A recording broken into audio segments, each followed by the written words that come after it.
तो स्वागत है आपका ज्ञापन एंट्रेंस एकेडमी की इस बहुत ही शानदार महामैराथन की क्लास में। यानी महामैराथन का मतलब संपूर्ण सब्जेक्ट का एक ही वीडियो में निचोड़ है, यानी कि जो जो एग्जाम के पॉइंट ऑफ व्यू से इंपॉर्टेंट होने लगा उसका सीरीज चल रहा है। यानी कि अगर आप सरकारी कॉलेज हासिल करना चाहते हैं, डीएलएड में एक सीट आप अपना चाहते हैं, तो ज्ञापन एंट्रेंस एकेडमी का एक एक वीडियो आपके लिए एकदम संजीवनी का काम करने वाला है। यानी डायरेक्ट क्वेश्चन देखने को मिला है और आपका भर भर के कमेंट जब हम देखें, ठीक है, जो लोग एग्जाम दे के आए हैं वो इतना खुश हैं, ठीक है, डायरेक्ट बोले कि सर मैथमेटिक्स और आपका रीजनिंग का तो सर जवाब नहीं है। डायरेक्ट क्वेश्चन देखने को मिला है, लगभग 17 क्वेश्चन डायरेक्ट मिल गया है। आप कमेंट में जाकर के देख सकते हैं पूरा का पूरा। जो लोग अपना फीडबैक दिए हैं, कह रहे हैं कि सर हमको तो ऐसा लग रहा था कि हमारा एग्जाम में कुछ होगा ही नहीं, लेकिन ऐसा लग रहा है कि अब मेरा ही कुछ हो सकता है, ठीक है। इस तरह से कमेंट आए तो हम आपसे भी कह रहे हैं, अगर आपका एग्जाम बचा हुआ है और हाँ, अगर आप आगे की तैयारी करना चाहते हैं तो देखिए, आप वीडियो को स्किप मत कीजिए, देखना मत बोलिए। अगर ठीक है आपने एग्जाम दे दिया है लेकिन फिर भी वीडियो को देखिए, आपकी सर इसमें तो आपका फायदा है। मैं अपने फायदे की बात नहीं कर रहा हूँ, मैं नॉलेज की बात कर रहा हूँ। कहीं से नॉलेज मिले ना तो उसको एक जगह इकट्ठा कर ही लो। नॉलेज कभी व्यर्थ नहीं जाता, बेकार नहीं जाता। अगर आपके पास रहेगा ना तो आपके पास बहुत सारा ऑप्शन रहेगा। तो आप वीडियो को प्लीज़, मतलब एक और आपसे कंप्लेन है यार, आप एक बात बताइए, आप वीडियो को शेयर नहीं कर रहे हैं, अपने ज्ञापन एंट्रेंस एकेडमी के फैमिली को कहाँ बड़ा कर रहे हैं। आपके लिए पूरी ज्ञापन एकेडमी की टीम, हम पूरा का पूरा रात रात भर जग करके जान झोंक चुके हैं, फिर भी अपने फैमिली को आप लोग बड़ा नहीं कर रहे। तो प्लीज़ आपसे रिक्वेस्ट है कि इसको ज़्यादा से ज़्यादा वीडियो को शेयर कीजिए और कोशिश कीजिए कि इसको स्टेटस भी डालें, ताकि जो भी आपके रहने वाले आजू बाजू अड़ोस पड़ोस हैं वो देखें और उसको समझे और वो भी अच्छा से तैयारी कर पाए। तो हम लोग बिना देर किए क्वेश्चन की तरफ चलते हैं। यहाँ देखिए, कह रहा है कि 47 से अगर इतना में भाग दीजिएगा तो शेष आता है 3, तो भागफल क्या होगा। लो भाई, ये पता नहीं काका दे दिया है, लेकिन आपको एक चीज़ पता है क्या बोल रहा है। यहाँ पे कह रहा है कि अगर 47 से 379 में भाग दे तो भाग देने के बाद से शेषफल 3 बचता है, तो भागफल निकाले। नहीं समझे ना, मत समझिए, यहाँ पे समझ में आ जाएगा। मान लीजिए कि हम यहाँ लिख रहे हैं 5 और 5 को 2 से भाग दे रहे हैं तो 2 दूना 4, ये आया 1। समझ में आया क्या। तो यहाँ देखो, जो ये बचता है इसे कहते हैं शेषफल, यानी रिमाइंडर। ये जो जिससे भाग देते हैं उसे कहते हैं भाजक। इसे क्या कहते हैं, इसे कहते हैं भागफल। भाग देने के बाद फल तो यही मिला है ना, और इसे कहते हैं भाज्य, बीच वाले को भाज्य। रूल क्या होता है समझिएगा। आपको अगर किसी भी टीचर से दिखाने की जरूरत नहीं है कि भाग सही है कि गलत है, तो ट्रिक क्या है चेक करने का, इस दोनों वाले जो घेरा वाला जो दोनों है ना, इसको गुणा कर दो और नीचे वाला को जोड़ दो ऐसे। तो 2 दूना 4, 4 और 1 5, बीच वाला आ गया ना 5, यानी कि हम लिखे हैं 2 गुणे 2, इसको गुणा कर दिए और हम लिख दिए तो 2 दूना 4 और 1 कितना आ गया 5। यानी कि अगर आपको बीच वाला ला दिए तो समझिए कि आपका भाग सही है। कैसे, दोनों साइड वाला का गुणा कर दिए, आई जोड़ दीजिए। अगर आंसर बीच वाला आ गया आपका भाग सही है। 2 दूना 4 और 1 5, यानी कि यही ना है जी रूल, 5 लाना है, इसको गुणा कर दीजिए। अब सुनो ध्यान से, क्वेश्चन क्या कर रहा है कि 47 से भाग देना है। यहाँ है आपका 47, किसमें भाग देना है, तो यहाँ देना है आपका 3 7 9, इसमें भाग देना है। और भाग देने के बाद पता है नीचे शेष क्या बचा है, शेष आपका बचा है 3। तो पूछा जा रहा है कि यहाँ पे ही नहीं दिया है, ये वाला पूछ रहा है कि आखिरकार 47 का पढ़ा कितना बार पढ़ेंगे, ठीक, ये कट के 3 बचेगा। कुछ मत कीजिए, एक ही को दिमाग लगाइए। यहाँ पे फॉर्मूला क्या हुआ, ये देखिए, ध्यान से देखिएगा। यहाँ पे तो 5 था, 1 मिनट रुक जाइए, यहाँ बीचवा में था 5, ये था 2, ये हुआ था 2 दूना 4, 1, यहाँ पे 2 दूना 4 हुआ था, यहाँ पे 1 बचा था। आप बताइए हम किए क्या है पहले, ये बताइए। यहाँ पे तो इसको गुणा किए, इसको का मतलब क्या होता है कि भाजक और भागफल को गुणा किया जाता है। भाजक गुणे भागफल, अब प्लस इसको बोलते हैं हम लोग शेष, तो यानी शेष को जोड़ दिया जाता है। तो क्या मिल जाता है हमको, मिल जाता है ये भाज्य। भाज्य बीच वाला को भाज्य कहते हैं। अब यहाँ पे सिंपल इसको भर दीजिए 47, यही नहीं, यहीं पर 47 से भाग देना है। तो इस बार 47 ये है, उसके बाद से किस में भाग दे रहे हैं, बीचवा में कौन है, तो बीचवा में 379, और यहाँ पे नहीं पता है कितना है, और शेष आपको दे दिया है कितना, शेष दे दिया है आपका 3। कुछ मत कीजिए ना, जो दिया है वो भर दीजिए। भाजक दिया है कितना 47, भाज्य दिया है कितना 3 7 9, भाज्य बराबर ये फॉर्मूला होता है, और इनटू भागफल आपको निकालना है, ठीक है, प्लस शेष दिया है आपका 3। भागफल जिसका वैल्यू निकालते हैं उसको अलग कीजिए, इस सब को उठा के इधर रख दीजिए। तो प्लस में इधर आएगा तो माइनस में, 3 7 9 - 3 बराबर 47। ये माइनस कीजिएगा तो ये हो जाएगा 6 और ये आपका हो जाएगा कितना 7 और ये 3 बराबर ये यहाँ पे लिख दीजिए भागफल। भागफल 47 इंटू भागफल किसका वैल्यू निकालना है इसका, तो इसको कटा दीजिए। 47 का पहाड़ा पढ़िए, जरूर कटेगा। अगर कहेगा सर तो बहुत समय लग जाएगा पहाड़ा पढ़ने में, कुछ मत कीजिए। 7 का पहाड़ा पढ़िए। 7 का पहाड़ा पढ़ते ये कितना बार में लास्ट में 6 आ रहा है, तो 7 का 7 7 दूना 14 7 रिके 7 चौका 28 7 5 35 7 6 42 7 7 49 7 8 56। देखिए तो लास्ट में 6 आया है ना, यानी हमको लग रहा है कि 7 का पढ़ाना पड़ गया। 47 का पहाड़ा अगर आप कितना बार 8 बार पढ़िएगा, 47 का पहाड़ा 8 बार तो ये कट जाएगा। तो यानी कि यहाँ देख सकते हैं कि 47 में 8 से गुणा करके देखते हैं, 7 8 56 के 6 हाथ में 5, सिर्फ लास्ट वाला लाओ ना अपने से कट जाता है 5 और ये हो जाएगा 8 चौका 32 32 और 5 कितना होता है 37। आ गया कि नहीं, 8 बार में कटा, यानी भागफल आपका कितना हो गया, भागफल आपका हो गया 8। कितना हो गया 8, यानी भागफल आपका 8, यानी कि ये वाला आपका आंसर सही है। तो ये वाला आपको समझ में आया ना। मैथमेटिक्स बहुत आसान होता है, मैथमेटिक्स से ना मोहब्बत करना सीखिए, ठीक है, क्योंकि मोहब्बत जिससे किया जाता है ना कभी ज़िंदगी में भुलाया नहीं जाता है। और हमको मैथमेटिक्स को पूरी ज़िंदगी याद रखना है, तो काहे नहीं हम यहाँ पे मोहब्बत कर लेंगे इससे। यहाँ देखो, इसको भूलना थोड़े हैं, हमको नहीं भूलना है। इस यहाँ पे ये वाला क्वेश्चन ना बार बार पूछा गया। देखो एक यहाँ पूछा है, एक और कहीं पूछा था ये, ठीक है, इसी के नीचे यहाँ लिख दिया, मतलब ये अलग अलग प्रीवियस ईयर में पूछा गया है। तो इसको थोड़ा सा देखिए, यहाँ पे क्या कर रहा है question, tan theta plus sec theta बराबर पी। तो सेक थीटा का मान निकालना है, कोई बात नहीं, कुछ होने वाला हमसे उसे मतलब ना है। सेक थीटा का मान हमको तो सिर्फ ये देखना है। आपको याद है त्रिकोणमिति की प्रेम कहानी, बहुत ही शानदार ट्रिक, मात्र 2 से 3 मिनट में आपको पूरा फॉर्मूला हम याद करा दिए थे। यहाँ देखिए, कोई ऐसा फॉर्मूला आपको याद है जिसमें टेन भी और सेक भी हो? तो हाँ सर, एक आप ट्रिक बताए थे कि मामला को सेट कर दो। क्या बताए थे, मामला को सेट कर दो स्क्वायर ग्रुप में, कल ही तो बताए थे, ठीक है। तो इसमें मामला को सेट कर दो, तो ये हो जाएगा सेक स्क्वायर थीटा माइनस, यहाँ पे माइनस कितना है, तो माइनस टी से हो जाएगा टेन स्क्वायर थीटा बराबर 1। ये फॉर्मूला आप बताए थे। अब आप कहिएगा कि सर इस क्वेश्चन में इस फॉर्मूला का क्या काम। आप देखिए, इस क्वेश्चन को देखने से आपको एक चीज़ एहसास होगा कि इसमें टेन है और इसमें सेक है, तो कोई ऐसा फॉर्मूला जरूर होगा पूरा त्रिकोण में जिसमें टेन और सेक हो। तो यही फॉर्मूला है जिसमें टेन और सेक दोनों है, तो इसी से ये बन जाएगा। तो हम यही फॉर्मूला लगाते हैं। यहाँ देखिए, sec square theta minus tan square theta बराबर क्या होता है, 1 होता है।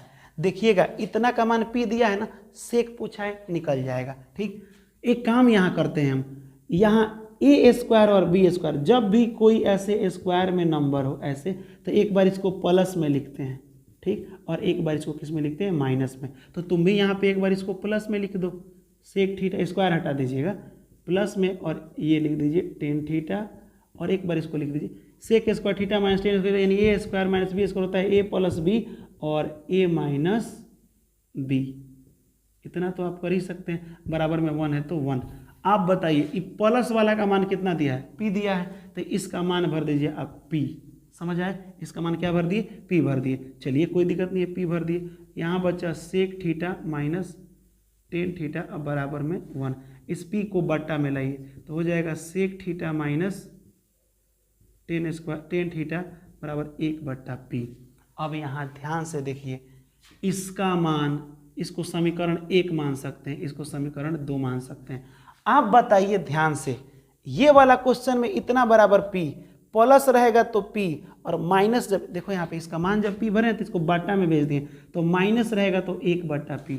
आपको निकालना क्या है, तो कहेगा सर हमको सेक थीटा निकालना है। तो इसको आप गौर से देखिए और इसको भी गौर से देखिए, ठीक। आपको इसमें से, दोनों में से सिर्फ किसको बचा लेना है, सेक को। यहां देखिए, जब आप सेक को बचाएंगे बस समीकरण 1 और 2 को जोड़ दीजिए, समीकरण 1 + 2। तो जब जोड़िएगा तो 10 में 10 जुटेगा, तो ये और ये तो माइनस में है ना, तो माइनस और प्लस, जब कोई एक ही गो चीज़ एगो प्लस में हो और एक माइनस में हो तो वो क्या हो जाता है, जीरो हो जाता है ना। तो ये तो पहले ही कट के हो गया जीरो। सेक थीटा कहो sec theta, 2 sec theta direct जोड़ रहे हैं, और पी और पी को जोड़ दो तो p प्लस 1/p, एक तरफ वाले को एक तरफ, ये हो जाएगा 2 सेक थीटा। अब बराबर ये वाला कर लीजिए आप यहाँ पे आराम से, बट्टा का जोड़ घटाव, तो ये कितना हो जाएगा आपका p, ये हो जाएगा आपका p², ठीक। अब प्लस में हो जाएगा ये 1, यहाँ बचा। अब देखिए नीचे भेज दीजिए तो हो जाएगा सेक थीटा बराबर p² + 1 अब बट्टा में 2p। ऐसा आंसर आया। सेक थीटा निकालना है तो कहाँ पे है, p² + 1 अब बट्टा में 2p, ये वाला आपका आंसर हो जाएगा। लेकिन सेम टू सेम की बातें कर रहे हैं, ध्यान से देखिएगा।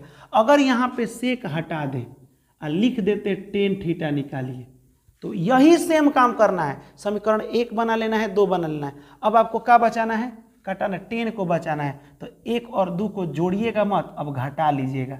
घटाइएगा ना तो ये देखिए 10 में से 10 घटेगा तो ये घटेगा नहीं, क्योंकि यहाँ पे लग जाएगा माइनस। घटाने का मतलब क्या होता है, समझिए ध्यान से। ये तो आपको समझ में आया।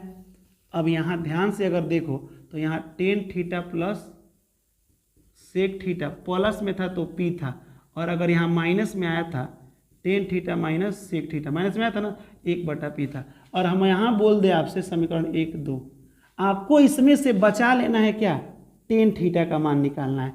तो अगर टेन थीटा का मान ऐसे आप निकालेंगे तो किस तरह से निकलेगा, किस तरह निकलेगा। हम एक काम कर सकते हैं, सुनो ध्यान से। समीकरण 1 और 2 के हिसाब से कुछ जोड़ने पर कुछ अलग मान निकलेगा, घटाने पर कुछ अलग निकलेगा। चलिए हम लोग अगला क्वेश्चन देखते हैं। इस क्वेश्चन को देखते हैं।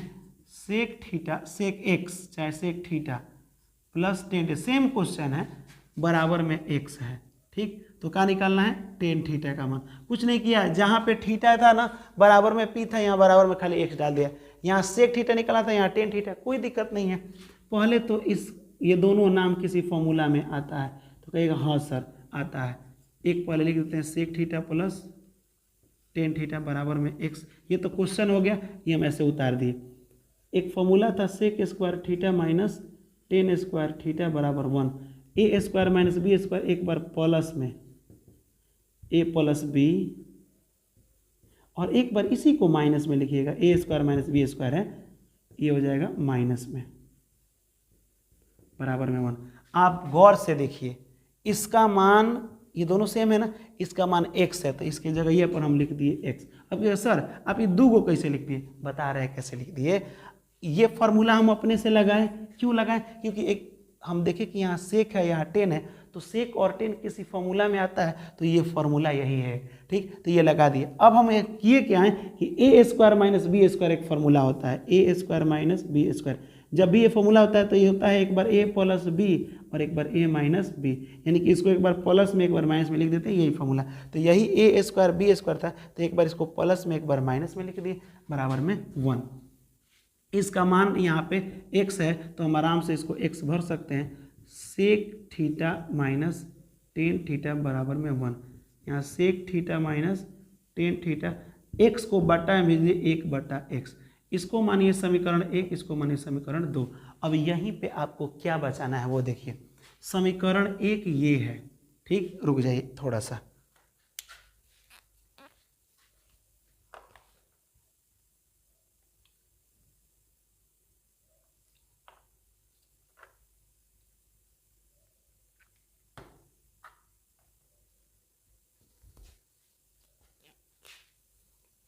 यहाँ देखिए ये वाला है समीकरण 1 और ये वाला है समीकरण 2। हमको कह रहा है कि टेन थीटा निकालिए, 10 को बचा लेना है इसमें से, इसमें से। अगर हम इसको जोड़ेंगे तो ये प्लस में है और ये माइनस में है, तो ऐसे ही कट जाएगा तो 10 खत्म हो जाएगा। हम इसको घटाएंगे, समीकरण 1 में से घटा देते हैं 2। घटाने से क्या फायदा है, एक तरफ वाले को एक तरफ घटाया जाता है और एक तरफ वाले को एक तरफ। तो यहाँ हो जाएगा, आप आराम से देखिए सेक थीटा। अब इसको थोड़ा लंबा बना के दिखा देते हैं। ये वाला एक हिस्सा में से घटाना है, किसको घटाना है, इसको, sec theta minus tan theta. देखिएगा यहाँ 10 बच जाएगा, और इसको अब बराबर के इधर क्या है, बराबर के इधर कहिएगा सर ये तो x है, तो x - 1/x, इसको घटा लिए। बराबर के एक तरफ वाले को एक तरफ घटाए और एक तरफ वाले को एक तरफ। यहाँ लिख देते हैं sec theta plus tan theta, ये हो जाएगा minus sec theta, minus minus हो गया प्लस टेन थीटा। यही तो आपको बताना था, सेक थीटा प्लस में माइनस में खत्म हो गया, ये खत्म नहीं होगा, ये दोनों प्लस में जोड़ दीजिएगा, इसको निकाल लीजिए बट्टा का जोड़, तो ये हो जाएगा एक्स स्क्वायर माइनस 1। एक टेन थीटा कितना टेन थीटा 2 टेन थीटा बराबर ही हो जाएगा एक्स स्क्वायर माइनस 1 बट्टा एक्स। इस 2 को चाहिए तो नीचे आप भेज सकते हैं, तो 2, तो कितना निकल गया, टेन थीटा का मान निकल गया। टेन थीटा बराबर एक्स स्क्वायर माइनस 1 बट्टा 2x, एक्स स्क्वायर माइनस 1 बट्टा 2x आपका डी नंबर ऑप्शन हो जाएगा। तो आप किसी तरह ये को समीकरण दिया है, दूसरा समीकरण इस फॉर्मूला से आप निकाल सकते हैं। उसके बाद से जोड़िएगा तो अलग निकलेगा, घटाइएगा तो अलग निकलेगा। देखिए जोड़िएगा तो सेक का मान निकलेगा और घटाइएगा तो टेन का मान निकलेगा। समझ में आया? चलिए ये वाला अगर आप समझे होंगे ना, तो अगला क्वेश्चन देखते हैं। अगला क्वेश्चन तो बहुत ही आसान है, ये तो बच्चों वाला प्रश्न है। यहाँ देखिए, sine theta plus cos theta is equal to √2। आप तो बार बार कमेंट कर रहे थे ना सर त्रिकोणमिति से बड़ी क्वेश्चन आ रहा है, देखिए ना इसी टाइप का आने वाला है। √2 कॉस, अब किधर गया, 90 माइनस थीटा, तो कह रहा है कि कॉट थीटा का मान निकालें, COT वाला मान निकालना है। आप कुछ मत कीजिएगा, यहाँ तो कुछ कर नहीं सकते, यहाँ एक फॉर्मूला पर बन रहा है। कॉस 90 माइनस थीटा एक फॉर्मूला आपको हम बताए होंगे, तो इसका फॉर्मूला होता है सेक थीटा, ये उतार दीजिएगा, बराबर √2 कॉस 90 में से अगर कॉस रहेगा तो यहाँ अपने से बन जाता है sine theta. Cos 90 minus theta होता है साइन थीटा। अगर यहाँ साइन रहता ना, साइन 90 माइनस थीटा, तो इधर कॉस हो जाता है, कॉस है तो साइन हो जाएगा। अब इतना अगर आपको समझ में आया तो एक जात को एक जगह कर दीजिए, कैसे, ये प्लस में है, इधर आएगा तो हो जाएगा माइनस में। ठीक, तो यहाँ हम लिख रहे हैं कॉस थीटा बटा √2 साइन थीटा माइनस, यहाँ पे हो जाएगा साइन थीटा, इसको भेज दीजिए। कॉस थीटा बराबर √2, सॉरी इसमें और इसमें दोनों में साइन मिल रहा है, तो साइन को बाहर निकाल लीजिए। यहाँ क्या बचेगा, जब इसमें से साइन निकल गया तो बचा √2, इसमें से साइन निकल गया कुछ नहीं बचा तो 1। फिर इसको बट्टा में लाइए, ये गुणा में है, बीच में कुछ नहीं तो गुणा, इधर बट्टा में, तो कॉस थीटा बट्टा साइन थीटा बराबर √2 माइनस 1। कॉस बट्टा साइन होता है cot theta √2 minus 1। Cot theta बराबर √2 माइनस 1 कहीं ऑप्शन में दे रहा है, ऑप्शन नंबर डी। ठीक है, तो ये वाला भी आपको समझ में आया होगा। चलिए अब इसको देखते हैं। अरे यार ये तो 2 बार रिपीट क्वेश्चन हो गया है। ठीक है, क्योंकि 2 बार पूछ दिया तो हम भी 2 बार लिख भी दिए। 47 से इतना में भाग दिया जाए तो शेषफल 3 आता है, तो आप बताइए कि भागफल क्या होगा, 8 होगा। ये तो हम बता ही दिए। चलिए, यदि एक सम चतुर्भुज, सम माने बराबर, चतुर्भुज माने 4 भुजा, जिस किसी फिगर का 4 भुजा बराबर हो उसे सम चतुर्भुज कहते हैं। लेकिन अब मत कहिए सर तब ये सम चतुर्भुज है वर्ग को, नहीं इसको मत कहिएगा, उसमें 90 डिग्री नहीं होता, वो ऐसे होता है। इसको कहते हैं सब भुजा आपस में क्या होता है, बराबर। और इसमें एक और क्वालिटी होती है कि इसके जो विकर्ण होते हैं ना, विकर्ण माने जो बीच से लाइन खींचा जाता है उसे विकर्ण कहते हैं। ठीक, और ये एक दूसरे को 90 डिग्री पर काटते हैं। कितना डिग्री, 90 डिग्री पर। तो कह रहा है क्वेश्चन कि सम चतुर्भुज का विकर्ण दिया है, एक बड़का विकर्ण दे दिया है 24, कितना दे दिया है, बड़ा वाला 24 दे दिया है, इधर लिख देते हैं 24। आई छोटका जो विकर्ण है ये दे दिया है आपको कितना, ये दे दिया है आपको 10। समझ आए? तो आप बताइए कि जब ये वाला लाइन हो गया पूरा और कह रहा है इसका परिमाप निकाले, परिमाप माने मेढ़िया निकालना है, इसको सब को जोड़ देना है। तो हमको तो दिया है ये वाला 24 ना, 24 सेंटीमीटर, और इधर वाला दिया है 10 सेंटीमीटर, तो मेढ़ी कैसे निकलेगा भाई? तो बता रहे हैं, अभी आपको बताएं कि ये 90 डिग्री का कोण बनता है। कितना डिग्री, 90। तो आप बताइए कि पूरा 10 है तो आधा तो ये 5 हो जाएगा, ये पूरा 24 है तो आधा तो ये 12 हो जाएगा। और किसी भी 90 डिग्री वाला में अगर ये 5 हो और ये 12 हो तो कर्ण का फॉर्मूला आपको नहीं बताएं, पाइथागोरस वाला कर्ण। जब ये बड़ा लाइन निकालना हो तो ये दोनों को जोड़ दिया जाता है रूट में, तो हो जाएगा 12 का स्क्वायर जोड़ दो, 5 का स्क्वायर जोड़ दो, बड़ा वाला लाइन के लिए। वैसे 13 आएगा, 144 और ये 50 25, जब इसको जोड़िएगा तो आएगा 1 6 9, एक वर्गमूल 13, ये कितना आ गया 13। अभी आप पढ़े हैं कि ये एक सम चतुर्भुज है तो सभी भुजा बराबर, तो ये 13, तो ये भी 13, ये भी 13, ये भी 13। अब परिमाप माने होता है इसका मेढ़िया को जोड़ दो, इसे परिमाप कहते हैं। क्या कहते हैं? दुनिया के किसी भी फिगर का परिमाप बोले, खाली उसके बाउंड्री को जोड़ दो चारों तरफ से, कितना है वही परिमाप है।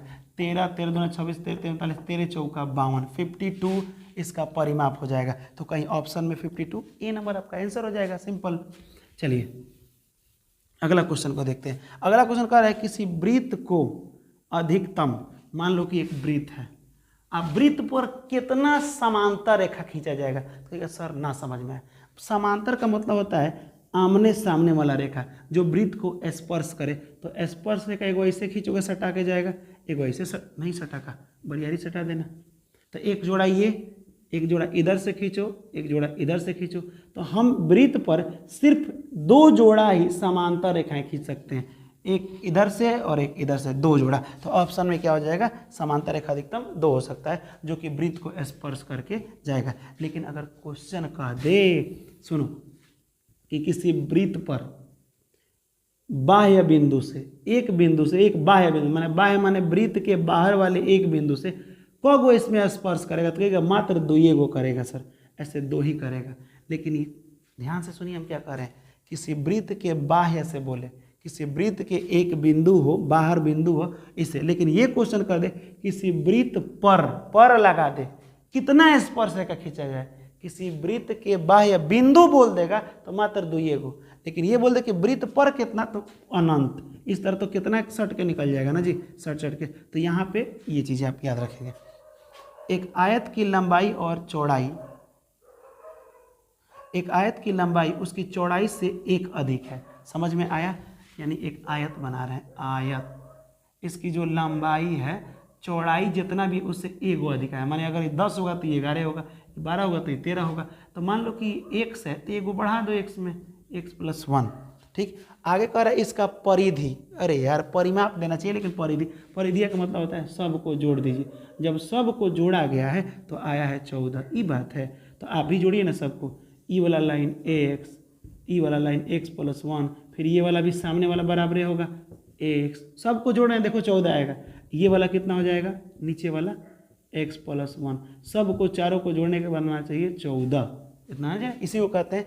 तो अब चलिए अब जोड़िए, 1 2 3 4 गो x हो गया, 1 2 ये हो गया 2 बराबर में 14, ये प्लस में इन्हें जाएगा तो माइनस में, 4x बराबर 14 में से 2 जाएगा तो हो जाएगा आपका 12, 4 3 12, x बराबर 3, x बराबर क्या आएगा 3। यानी जो हम चौड़ाई माने थे ना वो माने हैं हम 3, तो लंबाई कितना हो जाएगा, यहाँ पे x का मान 3 और एक कितना हो जाएगा 4, तो हो गया लंबाई 4 और चौड़ाई 3। तो देखो तो एक ही गुना ज़्यादा है, ठीक। तो यहाँ क्वेश्चन में क्या पूछा है कि इसका क्षेत्रफल निकालें। ओहो, आप तो जानते हैं कि आयत का क्षेत्रफल क्या होता है, लंबाई गुणे चौड़ाई। तो 4 में 3 से गुणा 4 3 12 हो जाएगा, यानी कि आपका आंसर हो जाएगा 12 सेंटीमीटर स्क्वायर, ठीक है। चलिए अगला क्वेश्चन देखते हैं। अगला क्वेश्चन कह रहा है कि प्रथम 10 अभाज्य संख्या का माध्यक निकालिए। माध्यक समझते हैं, पहले वो छोड़िए, पहले अभाज्य संख्या समझते हैं। अभाज्य माने होता है प्राइम नंबर, इसको इंग्लिश में प्राइम, इसका मतलब प्राइम नंबर नहीं होता है, अभाज्य को इंग्लिश में कहते हैं प्राइम नंबर, अभाज्य। इसको एक और नाम से जानते हैं रूढ़। ये संख्या ऐसी संख्या है जो सिर्फ 2 संख्याओं से कटती है, जैसे 3, एक 1 से कटता है, एक 3 से कटता है, 5 एक 1 से, एक 5 से। तो ऐसी संख्या जो सिर्फ 2 ही आदमी का बात सुने, एक तो खुद अपना से कटेगा, एक खुद 1 से कटेगा, तो यही कहते हैं इसे अभाज्य संख्या। यहाँ देखिए, तो यहाँ क्या कह रहा है क्वेश्चन में, क्वेश्चन को समझते रहिएगा।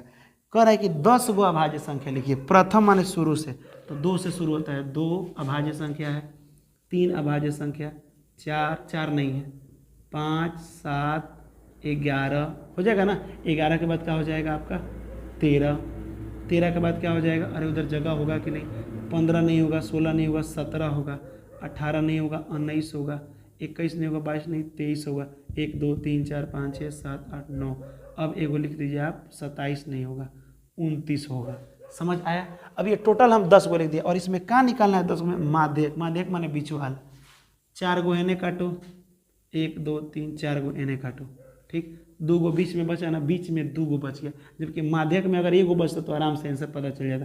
तो जब भी 2 गो बचता है तो इसको हम लोग क्या करते हैं, दोनों को जोड़ दो, कितना हो जाएगा 11 13/2, 3 1 4 और 2 ये हो जाएगा 12, कटेगा तो कितना होगा 12, यानी इसका माध्यक 12 हो जाएगा। ऑप्शन में तो दिया ही नहीं है,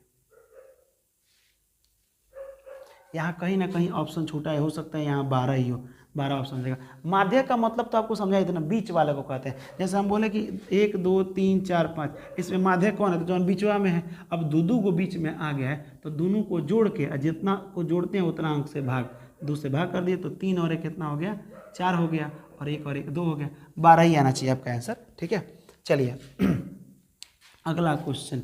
इस क्वेश्चन को बनाना बहुत आसान है। कह रहा है कि यदि एक आयत की लंबाई 1/3 बढ़ा दी जाए। सुनो ध्यान से, पहले से मान लो कि एक आयत है, एक इस टाइप का डब्बा समझो आयत है, कह क्या रहा है, ध्यान समझो, इस लंबाइया को बढ़ाना है। तो कहिएगा सर कितना बढ़ाना है हमको बताइएगा। तो हम कह रहे हैं पहले से जितना था उसका 1/3। तो पहले 1/3 का मतलब समझ लीजिए। 1/3 का मतलब होता है, माने किसी भी लंबाई का, अगर ये लंबाई को 3 हिस्सा में रख दो, कितना हिस्सा, टोटल 3 हिस्सा हो, एक हिस्सा बढ़ा दो। नहीं समझे होंगे आप।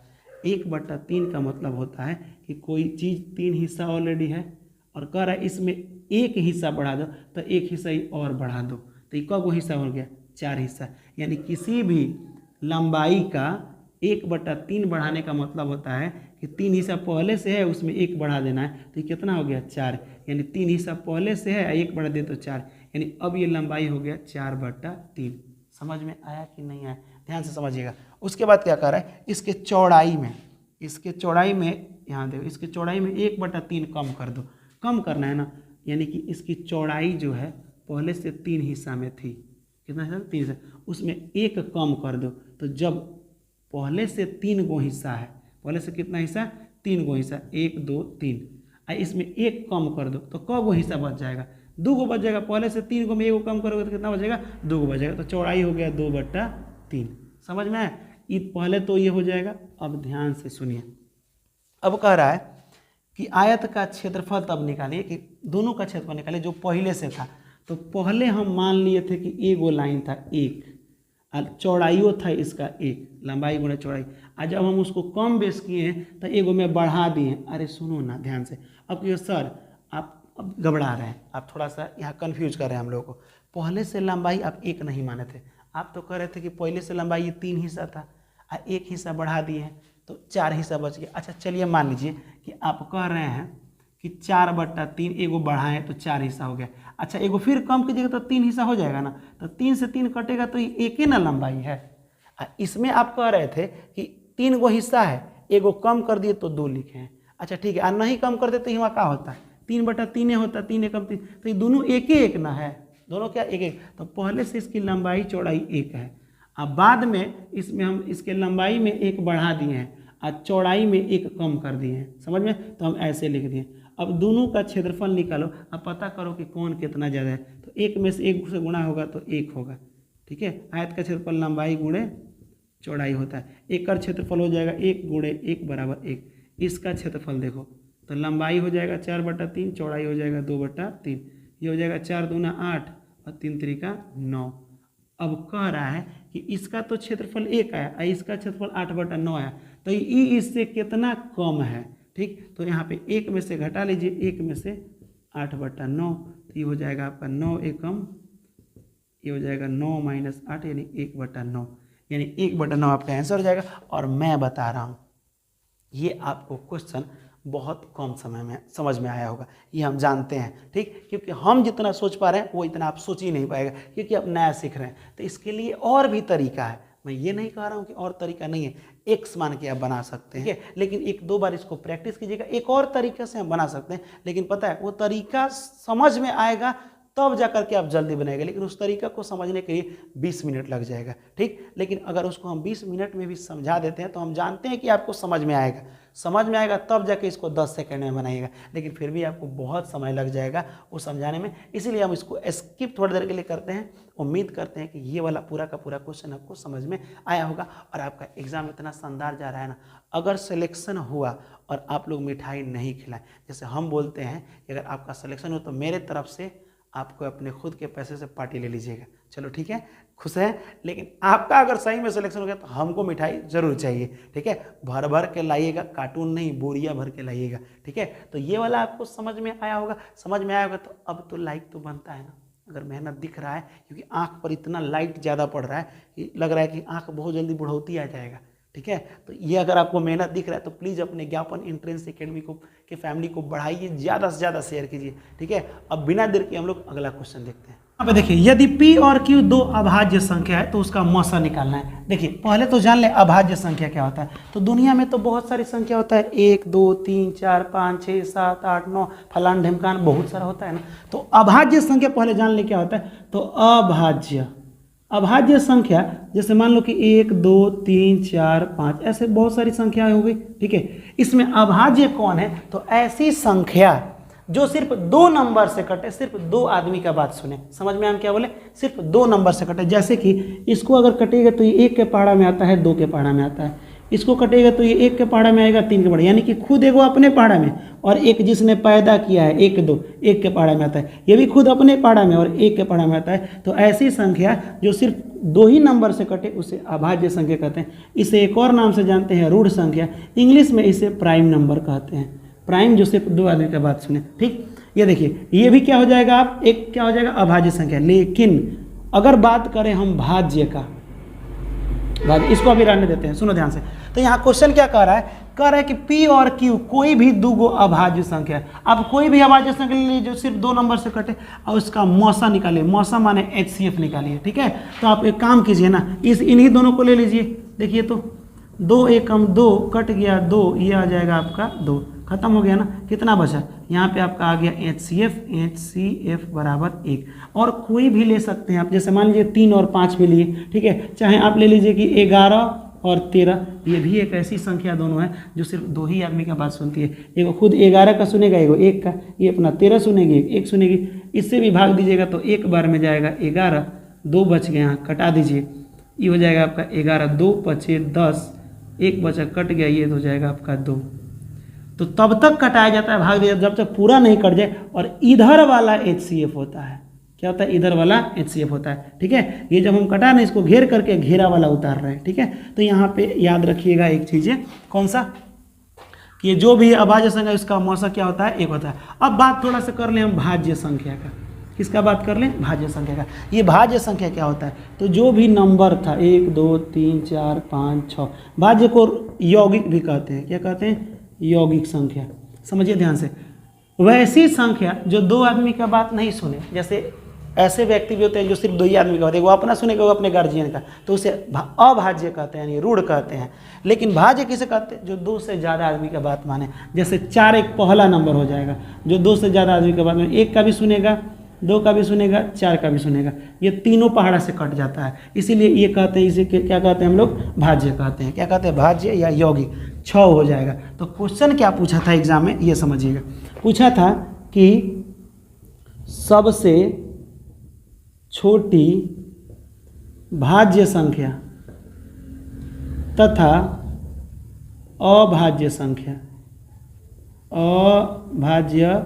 संख्या का गुणनफल निकालें। गुणा मैंने दोनों का गुणा कीजिए। तो सबसे छोटी भाज्य कौन है, तो यही ना भाज्य है। भाज्य का मतलब जो 2 से ज़्यादा अंकों से कटे। तो ये पहला एक ऐसा नंबर है जो 2 से ज़्यादा कट रहा है। उसके बाद में ये आता है, उसके बाद 8 आता है, उसके बाद से 9 आता है। ये सब 2 से ज़्यादा नंबर से कटता है। तो सबसे छोटा भाज्य 4 हो गया और सबसे छोटा अभाज्य कौन था, 2 हो गया। तो 4 दूना कितना हो जाएगा, 8। इसका गुणनफल का आंसर 8। वैसे ये क्वेश्चन नहीं था, ये एग्जाम में ऐसे पूछा था एक बार, इसीलिए हम आपको बता दिए, ठीक है।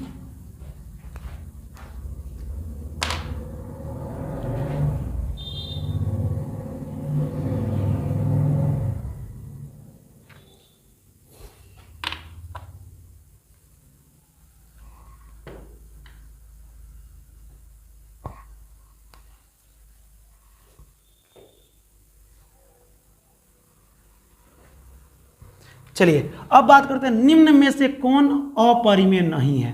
अब समझिएगा पहले परिमेय और अपरिमेय। अपरिमेय नहीं होना चाहिए, यानी कि तब इसका मतलब परिमेय होगा। पहले परिमेय संख्या किसे कहते हैं, परिमेय ऐसी संख्या जिसको बाटा में लिखा जाए, जैसे 1/2, 3/4, इसे वही परिमेय कहते हैं। लेकिन आपसे पूछेंगे क्या 3 परिमेय नहीं है, 3 परिमेय है, क्योंकि इसके नीचे क्या छिपा है, बट्टा। ये भी परिमेय है, इसको भी बट्टा में लिख दिए। क्या सर ये परिमेय है, इसको बट्टा में लिख सकते हैं, हाँ भाई लिख सकते हैं। पॉइंट हटाइए, और जब पॉइंट हटाते हैं तो जितना अंक होता है उतना जीरो यहाँ लगा देते हैं, एक तो नीचे छिपा ही रहता है, तो ये हो गया 23/100। ये वाला परिमेय बना सकते हो, पॉइंट हटाइए, पॉइंट के बाद कितना अंक है, 2 अंक, तो 2 को 0, 34/100 बटा में हो गया, तो ये भी परिमेय है, पॉइंट वाला भी परिमेय होता है। लेकिन एक और क्वेश्चन परिमेय होता है, ऐसे अगर दे दे रेकरिंग वाला, तो रेकरिंग वाला भी परिमेय होता है। क्यों? क्योंकि परिमेय का रूल है कि इसको बटा में बदल सकते हैं, तो ये बटा में बदल जाता है, ये क्या हो जाता है, बटा में बदल जाता है, तो ये भी एक परिमेय, और ये आपको हम आगे बताएंगे जब शांत और अशांत पढ़ाएंगे, इसको बटा, चाहे अभी बता दे रहे हैं। सुनो, पहले इसका क्वेश्चन देख लीजिए।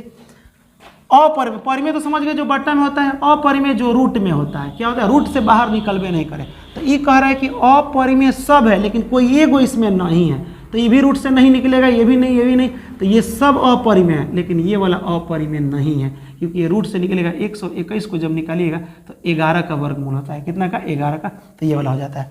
अब हम थोड़ा सा आपको बता दें कुछ पॉइंट वाली बातें, क्या इसको बट्टा में बदल सकते हैं, तो आप बोलेगा यस सर मैं इसको बट्टा में बदल सकता हूँ, क्वेश्चन दे कि इसको, तो कोई बात नहीं, इसको हटा दीजिए, 2 गो अंक है तो 2 गो 0 लगा दीजिएगा, एक छिपा रहता है, आपने तो बट्टा में बदल दिए।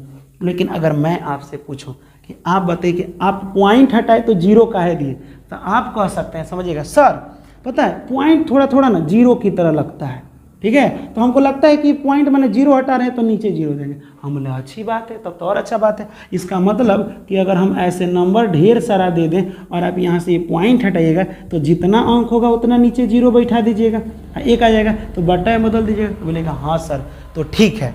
अगर ये क्वेश्चनवा को जैसे ऐसे था ना ये, तो आपने ऐसे आंसर लिखा, हम अगर कहीं ऐसे लिख दे तब ऐसे, तब क्या कीजिएगा, कहिएगा लो, लेकिन सर हम दिमाग एक लगा सकते हैं।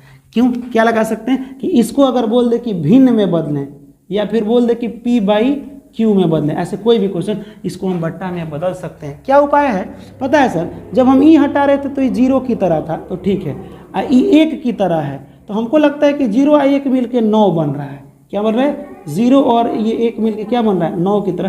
तो जब ये दोनों हटता है तो हमको ऐसा लगता है कि क्या आएगा, ये 2 गो है तो 2 गो 9 आएगा।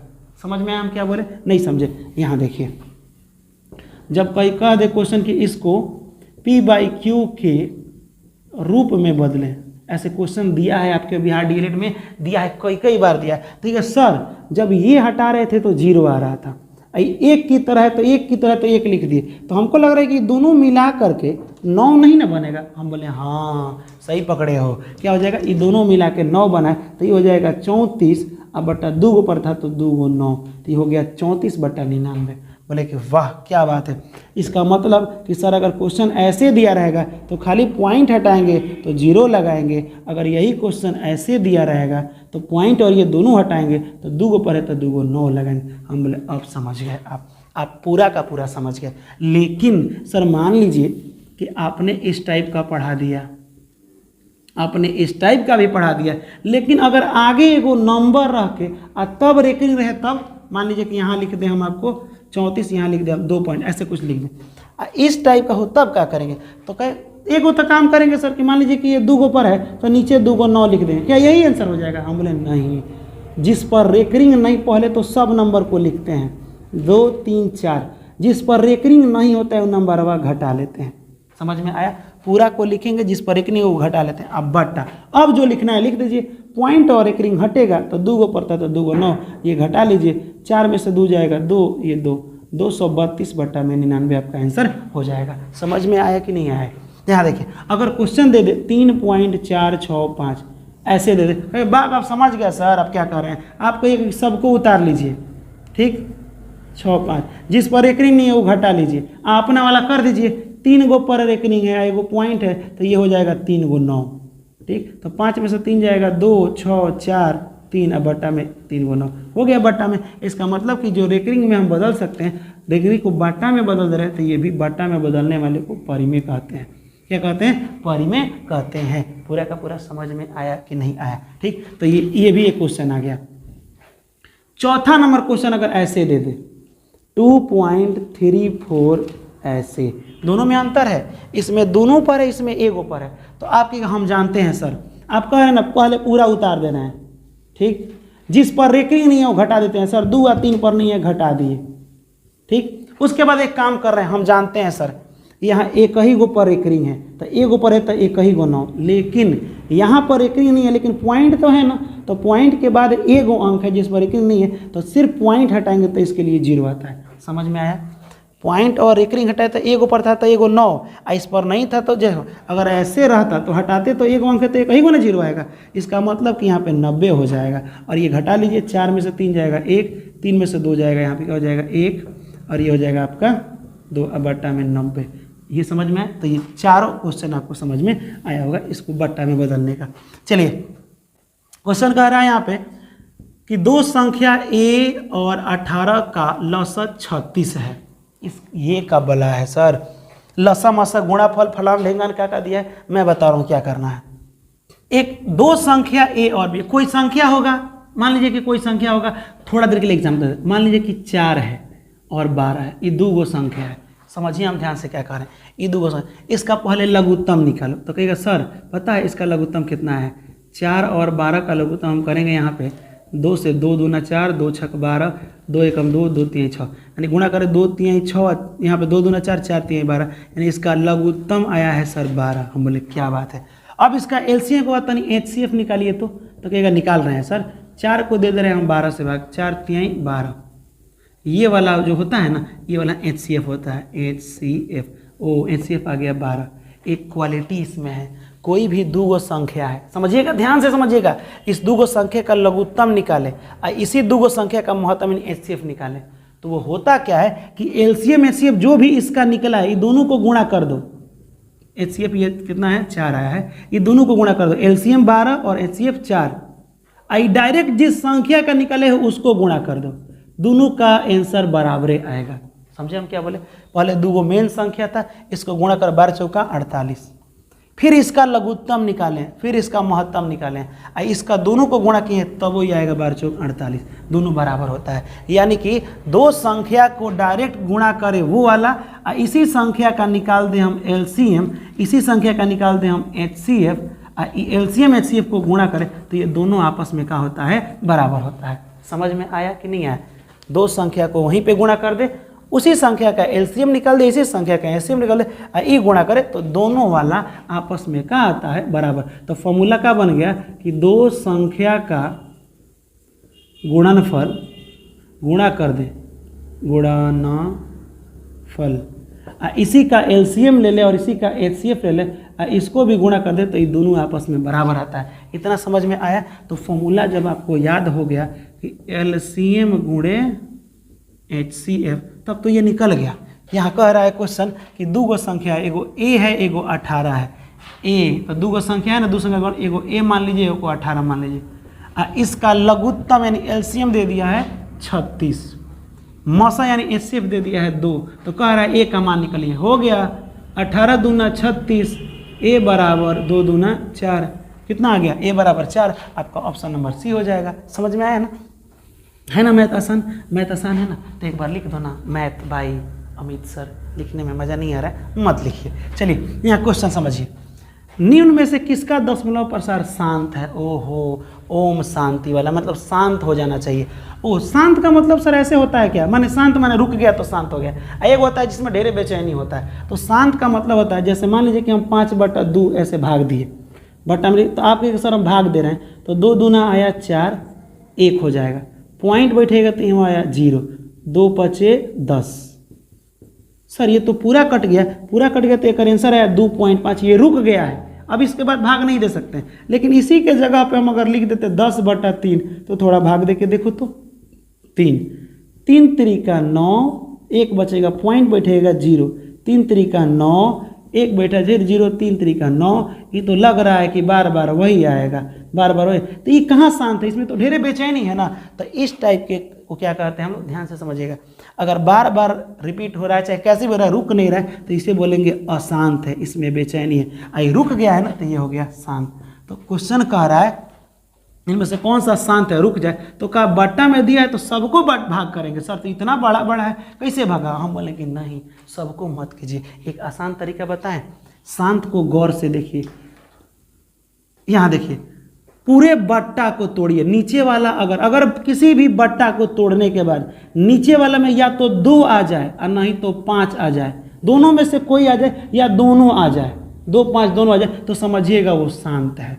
क्या है वो? शांत। यहाँ 2 आया है ना, इसीलिए ये शांत था। यहाँ 2 आया है, नहीं, दूसरा कोई भी नंबर नीचे आएगा ना तो शांत नहीं, अशांत होगा। ठीक, तो कहेगा सर क्या कह रहे हैं, नहीं समझे। हम बोले कि ये 3/8 है ना, इसको तोड़िए नीचे वाले को, हर माने डिनोमिनेटर को। अगर सिर्फ 2 आ जाएगा या सिर्फ 5 आ जाएगा तो शांत है। ठीक, अगर 2 और 5 दोनों आ जाएगा तो भी शांत है। लेकिन ये दोनों संख्या को छोड़ के दुनिया का कोई भी संख्या अगर नीचे बच रहा है तो वो शांत नहीं है। ठीक है, ये सिर्फ 2 ही आदमी पर शांत होता है। तो 2 से 2 चौका 8, 2 दूना 4, 2 एकम 2, यानी 2 कब आ रहा है? 2 गुणे 2 गुणे 2। जब आप 8 को तोड़े तो सिर्फ 2 ना आया है। आप ऐसे लिख सकते हैं कि 2 3 बार आया तो 2 का पावर 3, नीचे 2 आया, इसका मतलब यही शांत हो जाएगा। इसको तोड़िएगा ना तो 5 आएगा, समझिएगा 2/15, 15 को तोड़िएगा तो हो जाएगा 3 5 15, 5 आया, ठीक है शांत है। लेकिन अगर संगे 3 भी तो है, जबकि रूल के अनुसार या तो 5 रहे नहीं तो 2 रहे, नहीं तो 5 2 रहे, 3 नहीं रहना चाहिए। तो शांत इसी पर है क्योंकि इस पर आया था। अब देखिए निम्न में कौन अपरिमेय संख्या, अपरिमेय माने रूटे में रह जाए, रूट से बाहर नहीं निकले। इसका मतलब कि बाकी सब रूट से बाहर निकल जाएगा, एगो कोई रूटे में रह जाएगा तो ये निकल जाएगा। 36 का वर्गमूल 6 होता है, 64 का होता है 8 8 64 नहीं 8, वर्गमूल में समझ रहे हो ना, माने 64 को रख दीजिए। कोई ऐसा 2 एक एक खानी संख्या है जिसको गुणा करने पर 64 हो जाता है, आप कहेगा सर 8 और 8 है, तो ये 8 निकल जाता है। 64 है तो 8 निकल गया, 6 रहता है 36 रहेगा तो 6 निकलेगा, क्योंकि 6 से गुणा करने पर 36 हो जाएगा, ये भी निकल गया। 1 का वर्गमूल 1 होता है और 81 का 9 9 81, ई वाला रूट से बाहर नहीं निकलेगा, इसीलिए अपरिमेय संख्या है। समझ में आया? यहाँ देखिए अपरिमेय संख्या समझ गए, ये वाला है। अब कह रहा है कि पाई है, पाई क्या है याद रखिएगा। कभी भी किसी आप कहिएगा सर पाई का मान 22/7 हुआ, आप तो बोले थे कि बाटा में बदल जाएगा तो परिमेय है, लेकिन नहीं, डायरेक्ट पाई देखिएगा ना तो कहिएगा अपरिमेय है। ठीक, लेकिन 22/7 एक मान भले लिख के देगा ना, जब आपको दिखेगा कि अच्छा हाँ बाटा में दिख रहा है तबे ये परिमेय है। इस तरह से कहीं भी अगर पाई लग जाए 2 पाई 3 पाई 4 पाई तो ये अपरिमेय होता है, ये बाटा में नहीं बदल सकता है। ठीक है, तो पाई हमेशा क्या होता है? अपरिमेय होता है। अब बात करते हैं ये वाला, आपको बताए थे कि कोई भी एक एक खानी नंबर अगर देखो यहाँ पॉइंट के बाद कोई भी एक जैसा नंबर रिपीट हो तो रिपीट नंबर अगर उतना लंबा ना लिख करके ऐसे लिख देना 2 3। जब भी रिपीट होता है तो खाली रेकरिंग डाल दो। क्या डाल दो? रेकरिंग। इसका मतलब होता है कि यह संख्या बार बार गया है। तो अब रेकरिंग वाला नंबर तो बट्टा में बदल जाता है ना, और बट्टा में जो नंबर बदल जाए उसे हम लोग क्या कहते हैं? तो उसे हम लोग कहते हैं परिमेय संख्या। क्या कहते हैं? परिमेय संख्या। इसको बदलने आएगा, आपको बदल के दिखाइएगा, थोड़ा कमेंट में बताइए तो इसका आंसर कितना होगा। ऐसे लिखिएगा कि क्वेश्चन नंबर 17 का आंसर आप लिख रहे हैं। ठीक है, 17 नंबर का आंसर आप बताइएगा कमेंट में कितना होगा। चलिए अगला क्वेश्चन देखते हैं। अगला क्वेश्चन कह रहा है कि 278 को किस संख्या से भाग दें। समझिएगा, आप भाग कैसे देते हैं?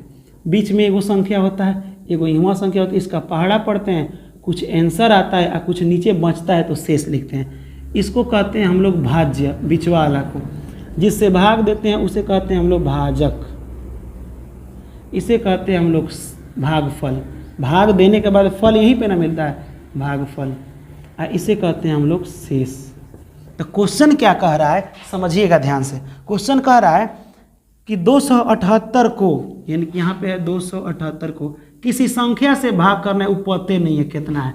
भाग करने के बाद आंसर कुछ आता है, भागफल 12 आता है, भागफल 12 आता है और शेषफल 2 आता है।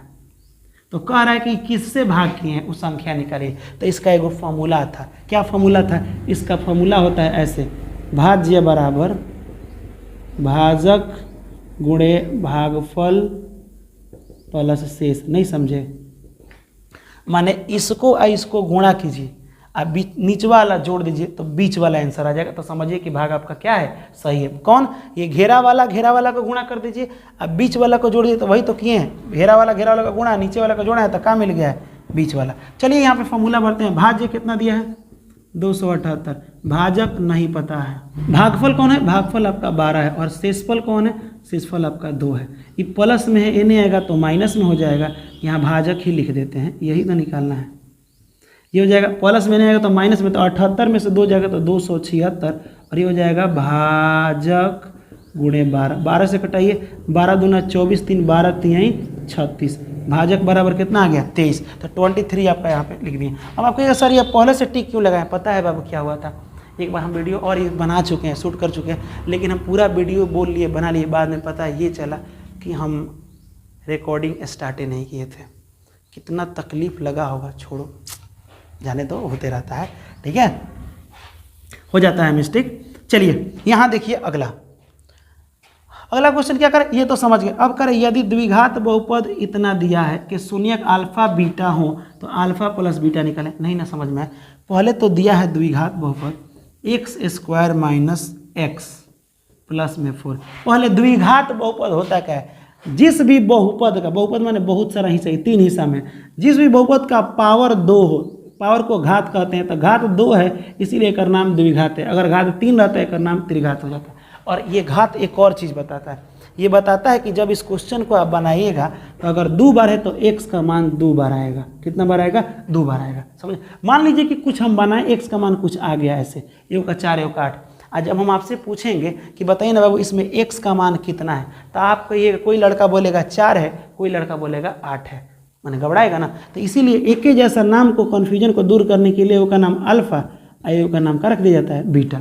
अब तो अल्फा बोलेंगे तो 4 ही बोलिएगा ना। और हाँ, इसमें हमेशा x का मान निकलता है, x का मान जितना घात होगा उतना बार निकलता है। और x के मान कभी कभी ना दे करके इसका दूसरा नाम भी x के मान को कह देगा मूल निकालें, कह देगा शून्यक निकालें, कह देगा अल्फा और बीटा निकालें। तो ये सब नामुआ एक है, सबको x का मान ही कहते हैं।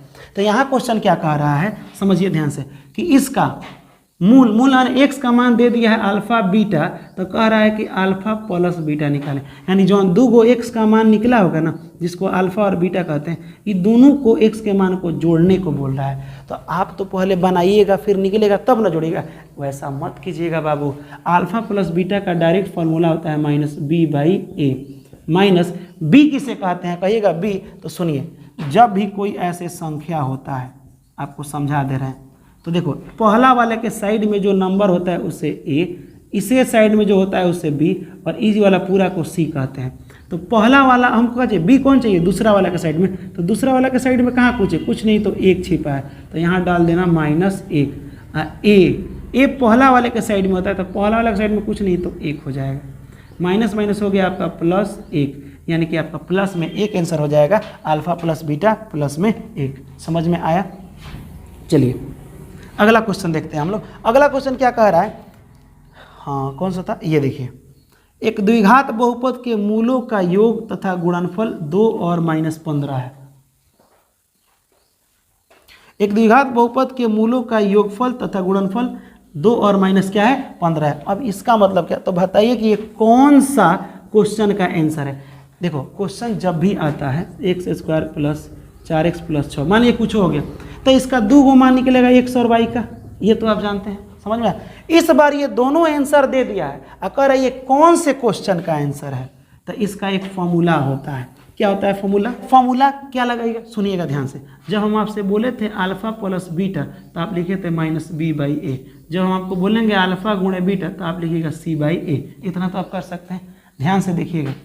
x² + 4x कुछ लिख दे, प्लस ऐसे हम दे दें।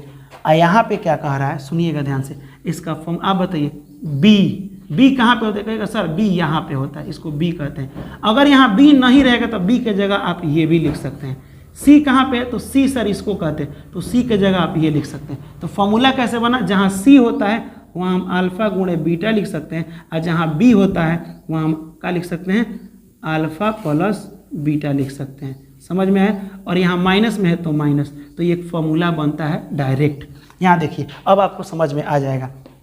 कह रहे कि बहुपद का मूलों का योग माने क्या होता है, अल्फा प्लस बीटा, कितना दिया है 2, मूलों का गुणनफल -15 दिया। अब भर दीजिए x² minus alpha plus beta कितना है 2 है, तो 2x है तो x, अल्फा गुणे बीटा कितना है -15, प्लस माइनस हो जाता है माइनस। यही वाला आपका आंसर कहीं दिया है, तो आपको ऑप्शन नंबर डी दिया है, तो ये आपको समझ में आया होगा। चलिए अगला क्वेश्चन देखते हैं। अगला क्वेश्चन कह रहा है कि समीकरण निकाल। इसको ध्यान से देखिए, ये 2 चर वाले रैखिक समीकरण युग्म का क्वेश्चन है, यानी कि लीनियर इक्वेशन इन 2 वेरिएबल। अब इस क्वेश्चन में कितना आसान क्वेश्चन है, x प्लस 2y बराबर 3, ठीक, और यहाँ है 5x प्लस ky बराबर में 15, और कह रहा है अनगिनत हल है। क्या है? अनगिनत हल है, तो k का मान निकले। इसका अनगिनत हल का मतलब होता है, समझिएगा ध्यान से, a1 बट्टा a2 b1 बट्टा b2 बराबर c1 बट्टा c2, इस सब बराबर हो, इसको हम लोग अनगिनत हल कहते हैं। क्या कहते हैं? अनगिनत हल। समझ में आया कि नहीं आया? तो a1 बट्टा a2 का मतलब क्या? इसके साइड में a होता है ना, तो कुछ नहीं तो 1 लिख दीजिए। a1 a2 इसको कहते हैं a2, b1 कितना है 2 और b2 कितना है k, और दोनों बराबर होता है, तीनों बराबर होता है। तो जब ये तीनों बराबर होता है, तिरछा तिरछी गुणा कर दीजिए, k एकम k या 5 दूना 10, k का मान कितना आ गया? k का मान आ गया आपका 10। यहाँ इसको ध्यान से समझिएगा, जब भी दो समीकरण दिया रहेगा, दो गो क्वेश्चन दिया रहेगा, समझिएगा ध्यान से, सबका नंबर लिखा जाता है। सबका क्या लिखा जाता है? नंबर। वैसे तो ये 10 आंसर आ गया, ठीक है, लेकिन यहाँ समझिए, अब ध्यान से इसको समझा देते हैं। जैसे 2x बट्टा 2x प्लस 4y बराबर 5, यहाँ लिख दे 6x प्लस 8y बराबर 10।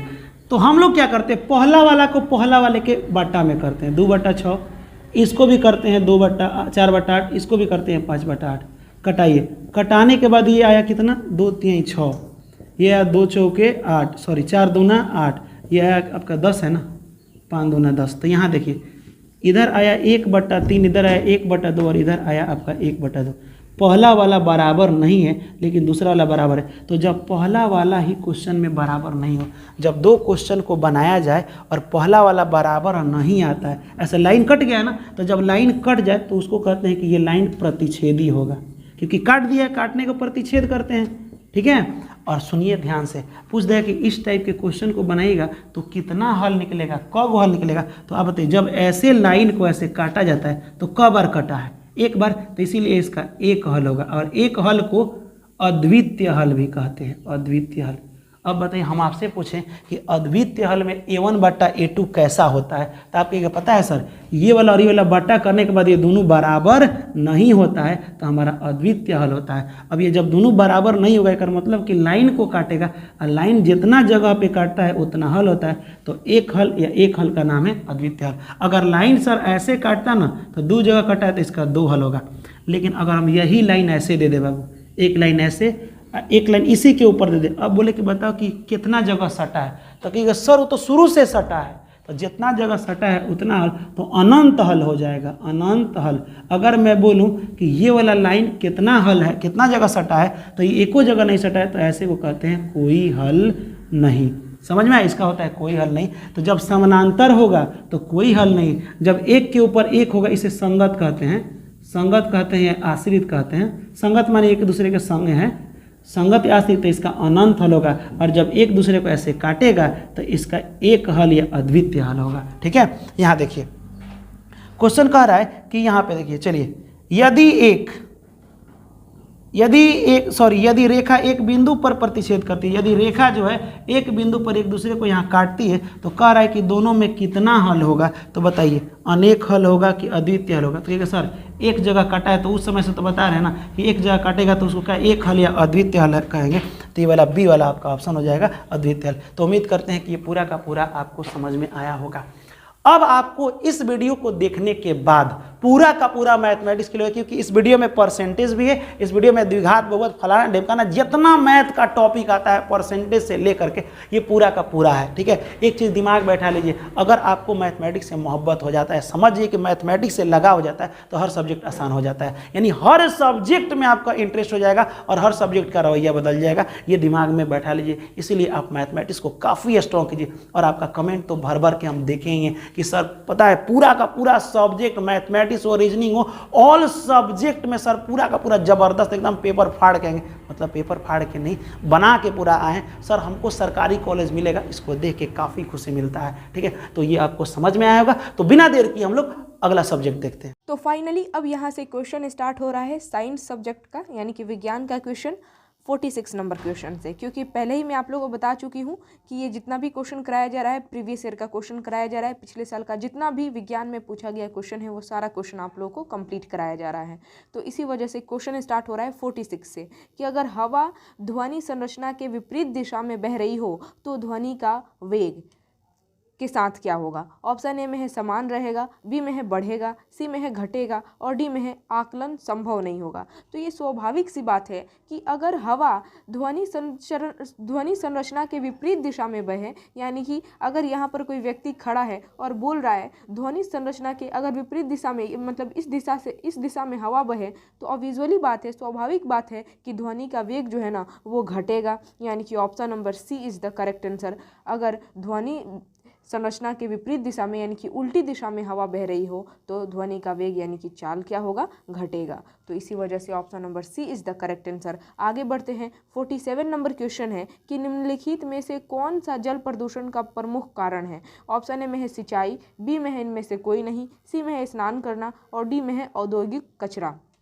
तो जल प्रदूषण का कारण बताना है आप लोगों को कि चारों ऑप्शन में से कौन जल प्रदूषण का कारण है। डायरेक्ट दिख जा रहा है सिंचाई तो होगा नहीं, और इनमें से कोई ये भी तो होगा नहीं, और स्नान करना तो खैर ये होगा नहीं, यानी कि option number D is the correct answer. औद्योगिक कचरा जो है ना ये जल प्रदूषण का एक प्रमुख कारण है।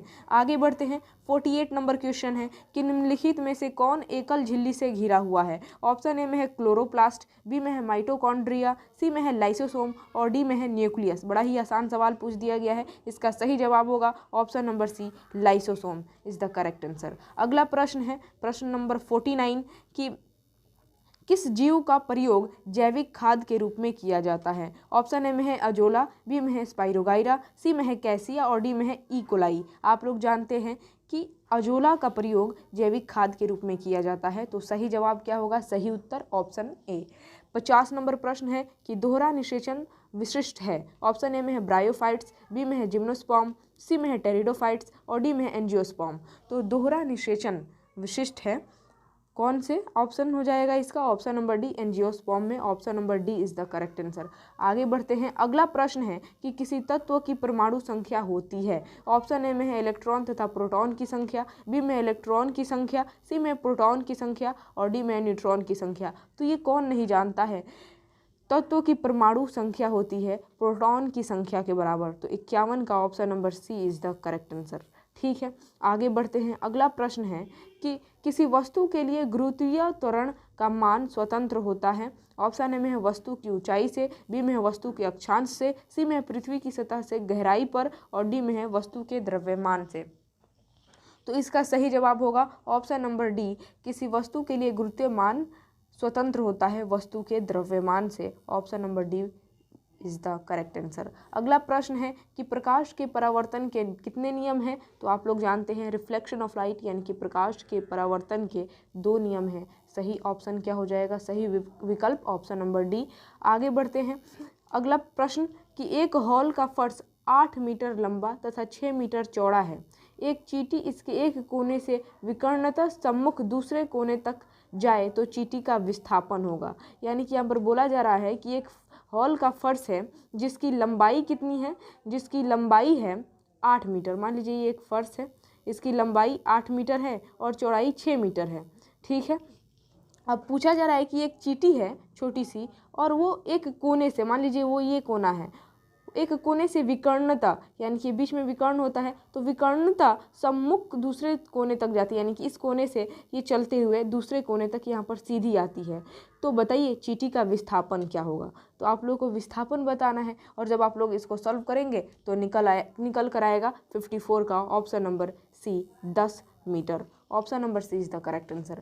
आगे बढ़ते हैं। अगला प्रश्न है प्रश्न नंबर 55 कि मेंडलीव के समय ज्ञात तत्वों की संख्या थी। ऑप्शन ए में है 63, बी में है 65, सी में है 62 और डी में है 64। तो मेंडलीव के समय जितने भी तत्व ज्ञात थे उन तत्वों की संख्या 63 थी, यानी कि option number A will be the correct answer. अगला प्रश्न है कि विद्युत परिपथ में 2 बिंदुओं के बीच विभवांतर मापने के लिए प्रयुक्त होता है। ऑप्शन ए में है प्लग कुंजी, बी में है गैल्वेनोमीटर, सी में है वोल्ट मीटर और डी में है एमीटर। देखिए यहाँ पर क्वेश्चन आसान भाषा में भी पूछ सकता था कि विभवांतर मापने वाली युक्ति को क्या कहते हैं, लेकिन यहाँ पर आप लोगों को पता है कि क्वेश्चन घुमा कर पूछा जाता है। देखिए यहाँ पर खखोर कर पूछा है, ठीक है। विद्युत परिपथ में दो बिंदुओं के बीच विभवांतर मापने के लिए प्रयुक्त होता है, यानी कि इनडायरेक्टली यही पूछ रहा है कि बताइए विभवांतर किस यंत्र से मापा जाता है। तो सही जवाब ऑप्शन नंबर सी आप लोग जानते ही हैं, विभवांतर वोल्ट मीटर से मापा जाता है। आगे बढ़ते हैं, अगला प्रश्न है कि पदार्थ की अवस्थाएं हैं। ऑप्शन ए में है मिट्टी, द्रव, गैस, ये तो होगा नहीं। बी में है ठोस, द्रव, गैस, तो जी हाँ ऑप्शन नंबर बी हो जाएगा, ठोस, द्रव, गैस, सॉलिड, लिक्विड, गैस, ये जो है पदार्थ की अवस्थाएं हैं। आगे बढ़ते हैं, 58 नंबर प्रश्न है कि निम्नलिखित में से कौन F2 पीढ़ी में लक्षण रूपी एक संकर संकरण का अनुपात है। F2 पीढ़ी में बोला जा रहा है, तो इसका सही जवाब होगा 58 का ऑप्शन नंबर है 3:1। ये है एक संकर संकरण का अनुपात। अगला प्रश्न है कि कक्ष और खंभात के खाड़ी में किस प्रकार की ऊर्जा के विकास की संभावना है। ऑप्शन ए में है ज्वारीय ऊर्जा, बी में है कोयला, सी में है सौर ऊर्जा और डी में है इनमें से कोई नहीं। तो इसका सही जवाब होगा ऑप्शन नंबर ए, ज्वारीय ऊर्जा। अगला प्रश्न है कि एरेनकाइमा किसके द्वारा पौधों के लिए सहायक होता है। ऑप्शन ए में है पौधों को यांत्रिक शक्ति देना, बी में है पौधों को लचीलापन देना, सी में प्रकाश संश्लेषण को बढ़ावा देना और डी में है हाइड्रोफाइटस में उत्प्लावन प्रदान करना। तो एरेनकाइमा जो होता है वो सहायक होता है किस चीज़ के लिए, हाइड्रोफाइटस में उत्प्लावन प्रदान करने में, यानी कि option number D is the correct answer. आगे बढ़ते हैं, अगला प्रश्न कि निम्नलिखित में कौन पारा का अयस्क है, यानी कि पारा का अयस्क आप लोगों को बताना है। ऑप्शन ए में है सीनेबार, बी में है सोल्डर, सी में है ब्रास और डी में है अमलगम। बहुत ही आसान क्वेश्चन है और इम्पॉर्टेंट भी है।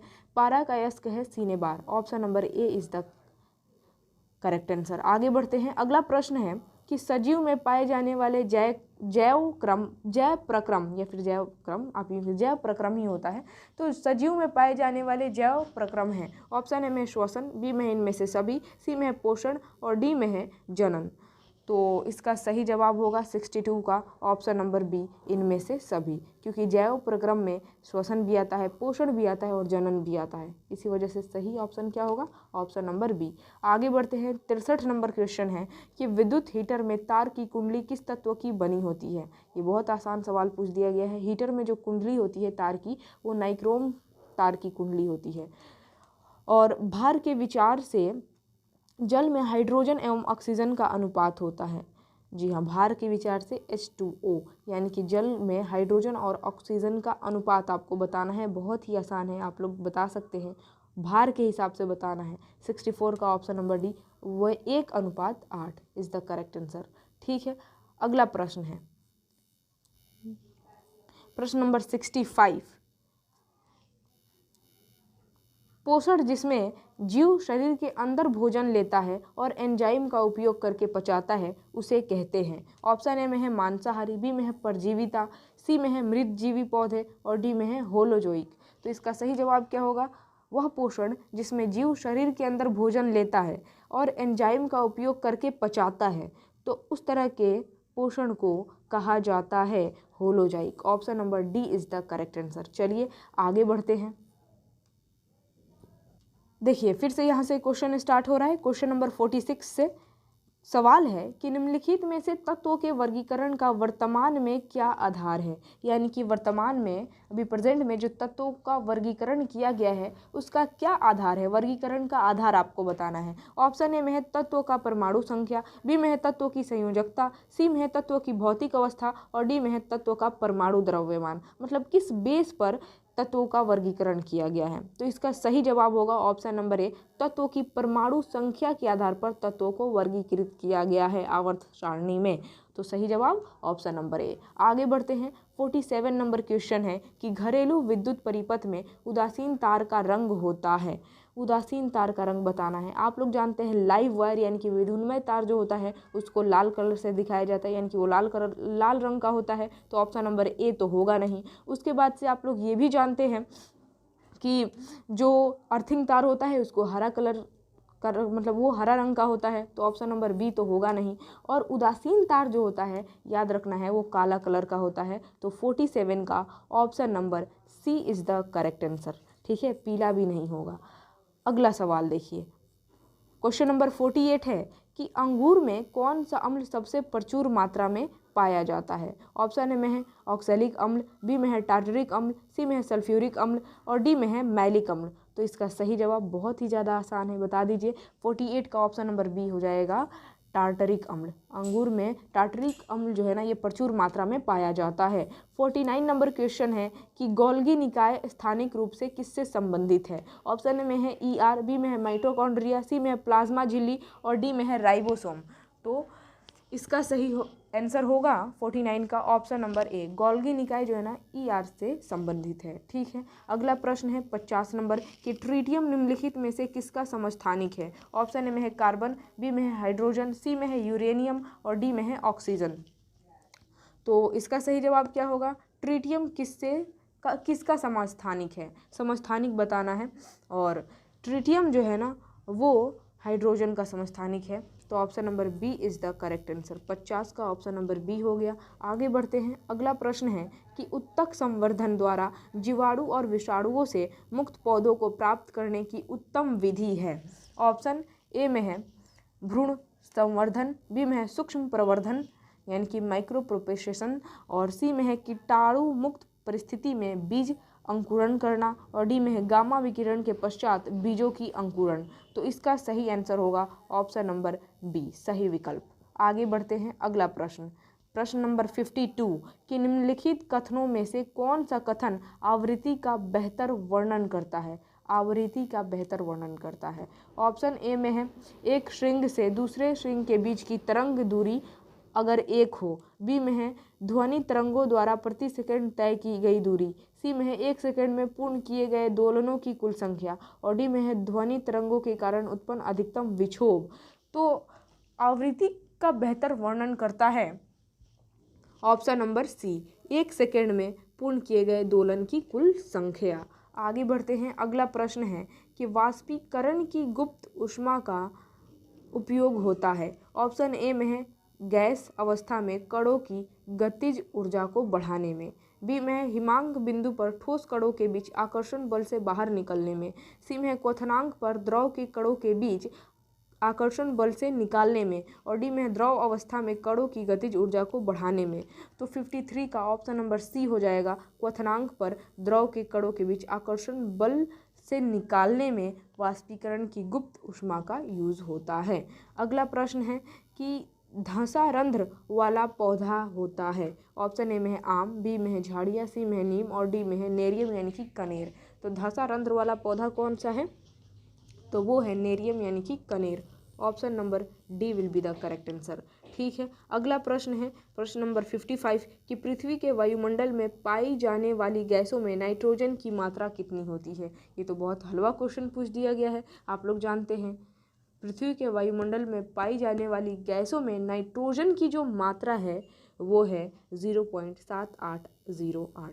तो option number B is the correct answer. ठीक है, अगला प्रश्न देखिए 56 नंबर है कि लेंस की शक्ति की इकाई क्या होती है, यानी कि लेंस की जो शक्ति है उसका आप लोगों को ऐसा ही मात्रक बताना है। ऑप्शन ए में है मीटर, बी में है डायोप्टर, सी में है किलोमीटर और डी में है सेंटीमीटर। सही जवाब होगा ऑप्शन नंबर बी, लेंस की क्षमता बोलिए फिर शक्ति बोलिए बात एक ही है। तो ऑप्शन नंबर बी डायोप्टर दिया है, इसको धीरे से टिक कीजिए, नहीं तो मीटर इनवर्स दिया रहता है इस तरीके से। अगर डायोप्टर नहीं दिया रहता तो ये ऑप्शन में दिया रहता, तो इसको धीरे से आप लोग टिक करते हैं। ठीक है, 57 नंबर क्वेश्चन है कि बैक्टीरिया, काई यानी कि मॉस और कवक में क्या आम है।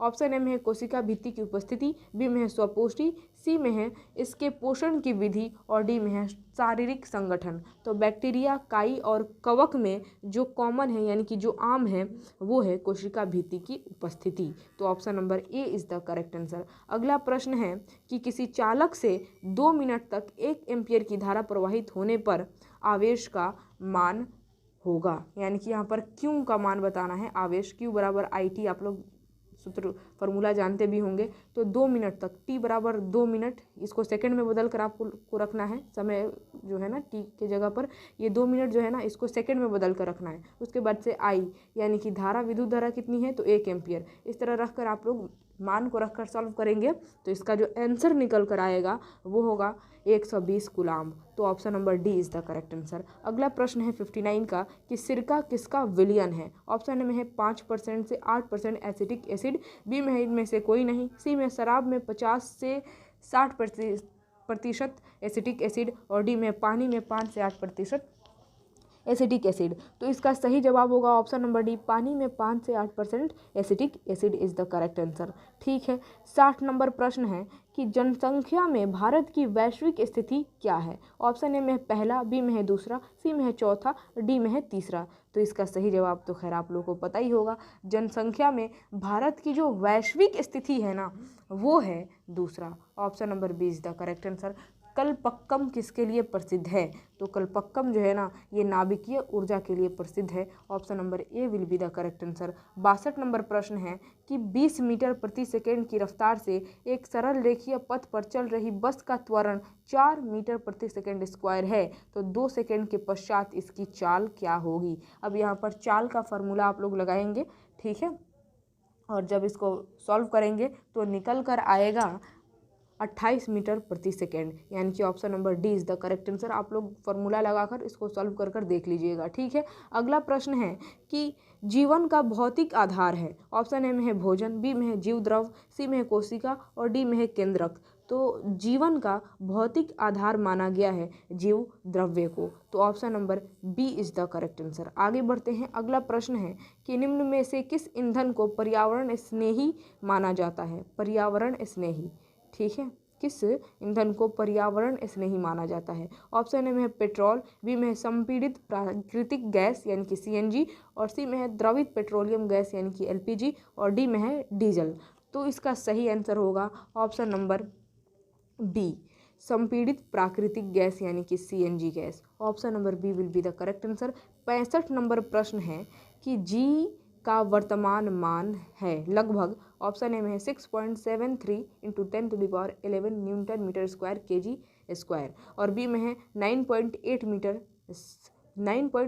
Metre second square. ठीक है, सी में है 6.73 × 10⁻11 न्यूटन मीटर स्क्वायर केजी मतलब कि किलोग्राम का पावर -2 और डी में है 6.67 into 10⁻11 newton meter square KG का पावर -2। ठीक है, तो इसका सही जवाब होगा 65 का, option number D is the correct answer. जी का ये मान है, आप यूँ कह सकते हैं कि गुरुत्वीय त्वरण। ठीक है,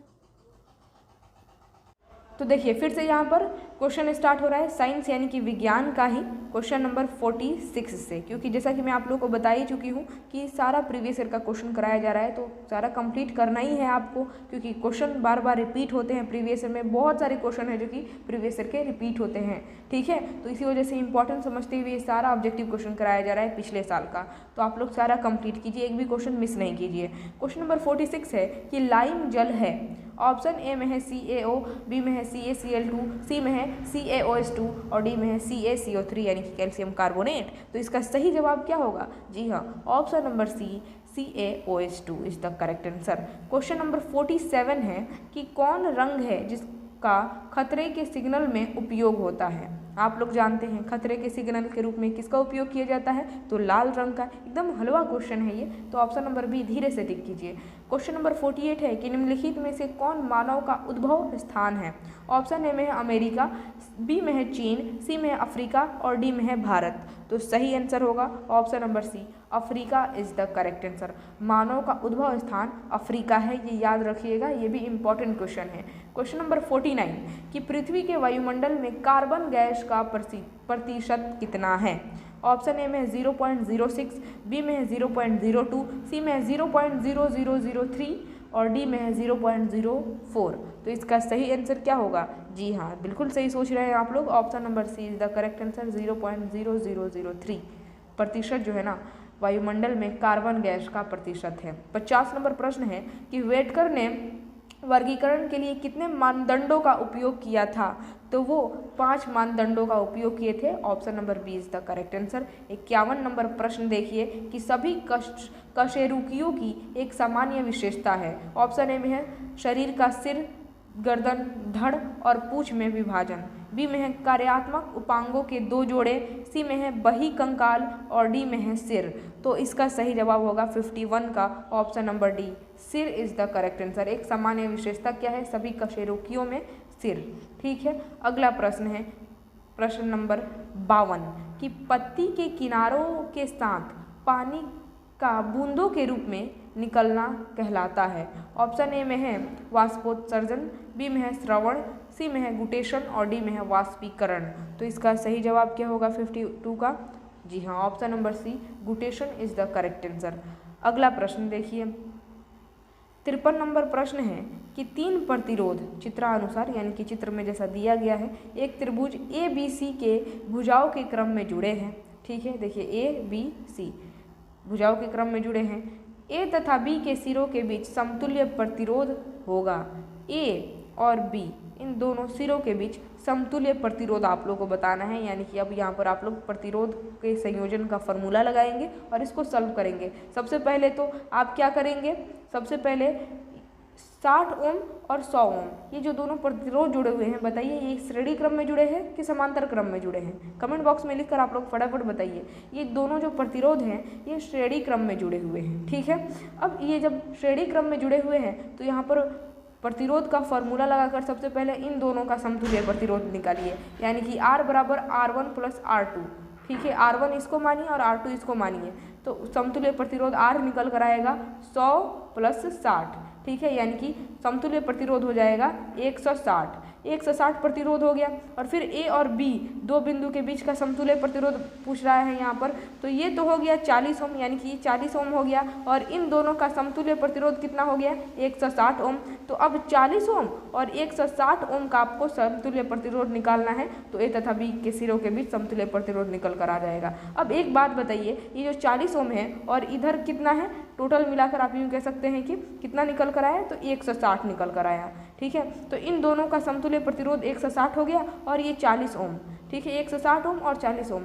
अब ये आप लोग देखिए, ये दोनों बिंदुओं के बीच ये दोनों प्रतिरोध है, और क्या ये श्रेणी क्रम में जुड़े हैं कि समांतर क्रम में जुड़े हैं? आप ही लोग बताइए। अब ये जो दोनों प्रतिरोध है ये समांतर क्रम में जुड़े हैं, तो अब समांतर क्रम के अनुसार जब जुड़े हैं तो इसके हिसाब से समांतर क्रम का फॉर्मूला लगाइए प्रतिरोध का।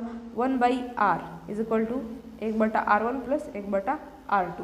इस तरह फॉर्मूला लगाकर और इसको सॉल्व करेंगे, यानी कि R1 की जगह 40 ओम रखेंगे और R2 की जगह 160 ओम रखेंगे, तो जो मान निकल कर आएगा वो होगा 32 ओम, यानी कि option number B is the correct answer. आप लोग जरा इसको सॉल्व कर लीजिएगा। अगर मैं सॉल्व करूंगी तो समय लगेगा, लेकिन सॉल्व हो जाएगा, बहुत आसान इस तरह का क्वेश्चन होता है। तो 53 का ऑप्शन नंबर बी हो गया। 54 नंबर क्वेश्चन है कि रिक्तिका को घेरने वाली झिल्ली कहलाती है। ऑप्शन ए में है टोनोप्लास्ट, बी में है मध्य पटलिका, सी में है प्लाज्मा लेमा और डी में है कोशिका झिल्ली। तो इसका सही जवाब होगा option number A, tonoplast is the correct answer. Kudankulam नाभिकीय ऊर्जा केंद्र भारत के किस राज्य में स्थित है? ऑप्शन ए में है असम, बी में है बिहार, सी में उड़ीसा और डी में है तमिलनाडु। तो इस सवाल का जो सही जवाब होगा वो होगा option number D, Tamil Nadu is the correct answer. अगला प्रश्न है प्रश्न नंबर 56। 56 नंबर प्रश्न है कि MACS 1407 जो कि एक अधिकतम उपज देने वाली कीट मुक्त प्रजाति है। ऑप्शन ए में है चावल, बी में है गेहूं, सी में है दलहन या फिर दाल और डी में है सोयाबीन। तो ये जो MACS 1407 जो कि एक अधिक उपज देने वाली कीट मुक्ति प्रजाति है, इसका सही जवाब होगा ऑप्शन नंबर डी, सोयाबीन की। तो option number D is the correct answer. अगला प्रश्न है प्रश्न नंबर 57 कि सोनार एक ऐसी युक्ति है जिसमें उपयोग किया जाता है। देखिए, युक्ति से पक्का है कि क्वेश्चन कोई ना कोई एक रहेगा। ठीक है, मुझे जहाँ तक लगता है कि, और सोनार का जो युक्ति है इसका यूज़ किया जाता है, आप लोग को पता होगा कहाँ पर? पराध्वनि तरंगों का। यानी कि सोनार एक ऐसी युक्ति है जिसमें यूज़ होता है पराध्वनि तरंगों का, और इसके सोनार नाम की इस युक्ति से हम लोग समुद्र की गहराई में छुपी वस्तुओं का पता लगाते हैं। यानी कि समुद्र की गहराइयों में छुपी वस्तुओं का पता लगाने के लिए सोनार इस युक्ति का यूज़ किया जाता है। और इसमें किस चीज़ का यूज़ होता है, यानी कि किसके ज़रिए हमें छुपी वस्तुओं का पता चलता है? तो पराध्वनि तरंगों के ज़रिए। तो option number A is the correct answer. आगे बढ़ते हैं। 58 नंबर क्वेश्चन है कि जेल मिश्रण है। ऑप्शन ए में है द्रव तथा गैस का, बी में है गैस तथा गैस का, सी में है द्रव तथा ठोस का और डी में है ठोस तथा ठोस का। तो सही जवाब होगा 58 का ऑप्शन नंबर सी, द्रव तथा ठोस का मिश्रण है जेल। टंगस्टन कितने डिग्री ताप पर पिघलता है? ये क्वेश्चन रिपीट हुआ है। ठीक है, याद रखिएगा। टंगस्टन कितने डिग्री ताप पर पिघलता है, आप लोग जानते होंगे, बहुत ही आसान क्वेश्चन है। देखिए ऑप्शन ए में है 2000 डिग्री सेल्सियस, बी में 1520 डिग्री सेल्सियस, सी में है 3025 डिग्री सेल्सियस और डी में है 3422 डिग्री सेल्सियस। तो इस क्वेश्चन का जो सही आंसर होगा वो होगा option number D 3422 degree Celsius, यानी कि लगभग 3500 डिग्री सेल्सियस पर जो है ना टंगस्टन जो है वो पिघल जाता है। आगे बढ़ते हैं। 60 नंबर प्रश्न है कि एक बालक अपने घर से पूर्व दिशा में 100 मीटर की दूरी 50 सेकंड में तय कर अपनी दिशा बदल लेता है और पुनः 100 मीटर की दूरी 50 सेकंड में तय कर वापस घर लौट आता है, तो उस बालक का औसत वेग क्या होगा। यहाँ पर वेग का फॉर्मूला लगाएंगे और इसका मान रखकर निकालेंगे तो आसानी से निकल कर आ जाएगा। फिलहाल इसका डायरेक्ट आंसर ही मैं बता दे रही हूँ, ऑप्शन नंबर बी 1 मीटर प्रति second is the correct answer. अगला प्रश्न है 61 नंबर कि इनमें से कौन सबसे सक्रिय धातु है। ये भी क्वेश्चन रिपीट हुआ है, आप लोग देख लीजिएगा। सबसे सक्रिय धातु आप लोग को बताना है। ऑप्शन ए में है लेड, बी में है लोहा, सी में है कॉपर और डी में है पारा। तो इन चारों ऑप्शन में जो सबसे ज़्यादा सक्रिय धातु हमें देखने को मिल रहा है वो है लोहा, यानी कि Fe। ठीक है, लेड, कॉपर और पारा से इन तीनों से सबसे सक्रिय धातु है लोहा। आगे बढ़ते हैं। 62 नंबर प्रश्न है कि एथेनोइक अम्ल का जलीय विलयन कहलाता है। ऑप्शन ए में है इनमें से कोई नहीं, बी में है टॉलेंस रिएजेंट, सी में है फेहलिंग विलियन और डी में है सिरका। तो ये भी क्वेश्चन रिपीट हुआ है, देख लीजिए। वही इसी वजह से मैं आप लोगों को प्रीवियस ईयर का क्वेश्चन करा रही हूँ, ताकि आप लोग के एग्जाम में अगर क्वेश्चन पूछे तो आप लोग छोड़ करना है। प्रीवियस ईयर से बहुत सारे क्वेश्चन रिपीट होते हैं और देखिए देखने को भी मिल जा रहा है, बहुत सारे क्वेश्चन यहाँ पर रिपीट हुए हैं। तो एथेनोइक अम्ल का जलीय विलयन कहलाता है सिरका, option number D is the correct answer. आगे बढ़ते हैं। अगला प्रश्न है कि वाष्पीकरण की प्रक्रिया के कारण वस्तुएं, ऑप्शन ए में है गर्म होती है, बी में इनमें से कोई नहीं, सी में है ताप बढ़ जाता है और डी में है ठंडी होती है। तो इसका सही जवाब होगा ऑप्शन नंबर डी, ठंडी होती है। वाष्पीकरण की प्रक्रिया के कारण वस्तुएं जो होती है ना ठंडी हो जाती है। इसी वजह से घड़ा का जो पानी होता है, घड़े में जब पानी रखा जाता है तो वाष्पीकरण की प्रक्रिया की वजह से ही जो होती है घड़े का पानी ठंडा हो जाता है। ठीक है, यही वजह होता है। क्वेश्चन नंबर 64 है कि m मीटर और 4 मीटर द्रव्यमान की, 1 मिनट, m यहाँ पर है, ठीक है, m और 4m द्रव्यमान की दो वस्तुएं समान गतिज ऊर्जा से चलायमान हों तो उनके वेग का अनुपात होगा, यानी कि वेग का यहाँ पर आप लोग को अनुपात बताना है और इस क्वेश्चन का सही आंसर होगा option number B, 2:1 is the correct answer. आगे बढ़ते हैं। लास्ट क्वेश्चन है 65 कि जियोट्रॉपिज्म पौधे का किसके प्रति प्रतिक्रिया है। ऑप्शन ए में है पोषक तत्व, बी में है सूरज की रोशनी, सी में है मिट्टी की नमी और डी में है गुरुत्वाकर्षण बल। जियोट्रॉपिज्म पौधे का किसके प्रति प्रतिक्रिया होता है। तो इस क्वेश्चन का सही जवाब होगा ऑप्शन नंबर डी, गुरुत्वाकर्षण बल की प्रति, मतलब गुरुत्वाकर्षण बल के प्रति प्रतिक्रिया होता है, यानी कि अभिक्रिया आप यूँ कह सकते हैं। मतलब जियोट्रॉपिज्म पौधे जो होते हैं ना वो गुरुत्वाकर्षण बल की तरफ प्रतिक्रिया करते हैं। तो ऑप्शन नंबर डी हो जाएगा इस क्वेश्चन का सही आंसर। तो चलिए बिना देर के हम लोग अगला सब्जेक्ट देख लेते हैं। अगला सब्जेक्ट है हमारा जनरल इंग्लिश। क्या है? जनरल इंग्लिश, जो कि आपके डीएलएड एंट्रेंस एग्जाम में पूरे 20 नंबर का ऑब्जेक्टिव पूछता है और बहुत ही आसान क्वेश्चन पूछता है। 2-3 जो है ना मैराथन जो वीडियो अभी अपलोड हो चुका है ज्ञापन एंट्रेंस एकेडमी का, ऑलरेडी प्लेलिस्ट बना हुआ है मैराथन, माना Mahar marathon for DElEd entrance exam के नाम से, जो ऑलरेडी हमारे ज्ञापन एंट्रेंस एकेडमी के चैनल पर जो प्लेलिस्ट बनकर रेडी है उसमें प्रत्येक मैराथन के वीडियो को आप देखिए। इससे होगा ये कि आपके प्रत्येक सब्जेक्ट पर प्रत्येक ऑब्जेक्टिव के साथ आपका पकड़ बन जाएगा। और आप देख रहे होंगे कि कुछ ऐसे क्वेश्चन है ना जो हर साल रिपीट भी हो रहे हैं, जैसे कि यही क्वेश्चन है पहला number, fill in the blank with the correct option, यानी दिए गए ऑप्शन के हिसाब से आपको भरना है। और मैंने अभी रिसेंटली जो महामैराथन क्लास कराया और उसमें जो इंग्लिश कराया उसमें ऑलरेडी आप देखे होंगे कि इंग्लिश में यही सेम क्वेश्चन जो है ना ये 2023 में भी पूछा है, 2022 वाला में भी पूछा था यही क्वेश्चन, ठीक है ना, और यही 2023 में भी पूछ दिया। मतलब कुछ ऐसे क्वेश्चन है ना जो हर साल रिपीट भी होते हैं। मतलब डीएलएड एंट्रेंस एग्जाम तो निकालना बहुत ही आसान है। बस आप इस प्रीवियस ईयर जो भी क्वेश्चन हम लोग करा रहे हैं ना प्रत्येक का फायदा उठाने की कोशिश करिए। इसको आप ये मत सोचिए भाई प्रीवियस ईयर है ये पूछ दिया तो दोबारा नहीं पूछेगा, ऐसा नहीं है। तो देखिए पहला क्वेश्चन क्या कह रहा है ना कि आप दिए गए ऑप्शन को मतलब जो है ना इस खाली स्थान में भरना है। तो देयर इज ए ब्रिज, और मैंने बताया था कि जो ब्रिज बनता है ना वो इस पार से उस पार तक जो है ना पानी के इस पार से उस पार तक बनता है, यानी एक छोर से दूसरी छोर तक बनता है उसके मैंने उसको क्रॉस करने के लिए। तो क्रॉस से आपको याद होना चाहिए कि option D is the right answer. अब अगला प्रश्न देख लीजिएगा।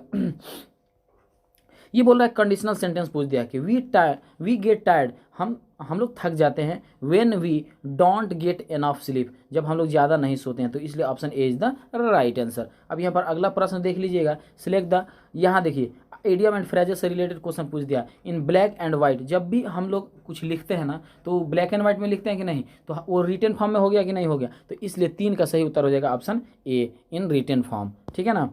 तो यहाँ पर देखिएगा अगला प्रश्न बोल रहा है कि नो बडी मतलब कोई नहीं, और जब कोई नहीं आ रहा है ना तो यहाँ पर सिंगल की बात हो रही है, माने इसमें से कोई नहीं, माने एक भी नहीं, तो एक भी नहीं तो सिंगल की तरह व्यवहार कर रहा है कि नहीं कर रहा है, तो यहाँ पर नोज लगेगा कि नॉन लगेगा कि नो लगेगा कि नोइंग लगेगा, तो जाहिर सी बात है कि यहाँ ऑप्शन ए के साथ आपको जाना चाहिए, option A is the right answer. Nobody knows the fact, कोई नहीं मतलब वास्तविक जानकारी रखता है। अब यहाँ पर देखिए अगला, विच sentence has the correct punctuation marks. अब आपको यहाँ पर देखना है कि कौन सा माने पंक्चुएशन मार्क्स किस सेंटेंस के साथ जो यूज हुआ है ना, माने जो सेंटेंस का जैसे none of the above, he cried help help help, he cried help help, और ही क्राइड हेल्प हेल्प। लेकिन देखिएगा यहाँ पर क्वेश्चन मार्क है, यहाँ पर भी क्वेश्चन मार्क है, लेकिन यहाँ पर सेमीकोलन है। तो आपको हम ऑलरेडी पंक्चुएशन मार्क्स वाली वीडियो में ऑलरेडी हम समझा चुके हैं। देखिएगा यहाँ पर जब भी कभी मैंने ही क्राइड हेल्प हेल्प, यानी कि जब भी थोड़ा सा अल्प विराम दे करके और चिल्लाया जाता है कि मेरे को मदद करो मेरे को मदद करो, यानी इस टाइप की जो भी मतलब होती है ना, इसमें मतलब जो है ना पंक्चुएशन मार्क्स में एक्सक्लेमेशन मार्क्स का माने हेल्प हेल्प या अल्लाह या हुर्रा वगैरह की जगह पर ये क्या किया जाता है, एक्सक्लेमेशन मार्क। और जब भी थोड़ा सा रुक करके किसी चीज़ का मतलब खुशी या गम वाली बात बोली जाती है ना, तो उसके बीच में क्या होता है, सेमीकोलन होता है। तो ही क्राइड के बाद सेमीकोलन आना चाहिए और हेल्प हेल्प, तो ये option D is the right answer. अब अगला प्रश्न देख लीजिएगा, 6 नंबर कह रहा है क्या चीज़ पैसिव में बदलने की बात बोल रहा है, ठीक है ना। देखिए जिस तरीके से मैं डायरेक्ट जो है ना क्वेश्चन पर वार कर रहा हूँ ना, ज़्यादा मैं क्वेश्चन पढ़ नहीं रहा, बस यार ये पैसिव बनाने को बोल रहा है, ठीक है ना। बस यही चीज़, यही फार्मूला और यही पैटर्न पर ही क्वेश्चन आपके डीएलएड एंट्रेंस एग्जाम में देखने को मिलता है, ठीक है ना। यहाँ पर देखिए,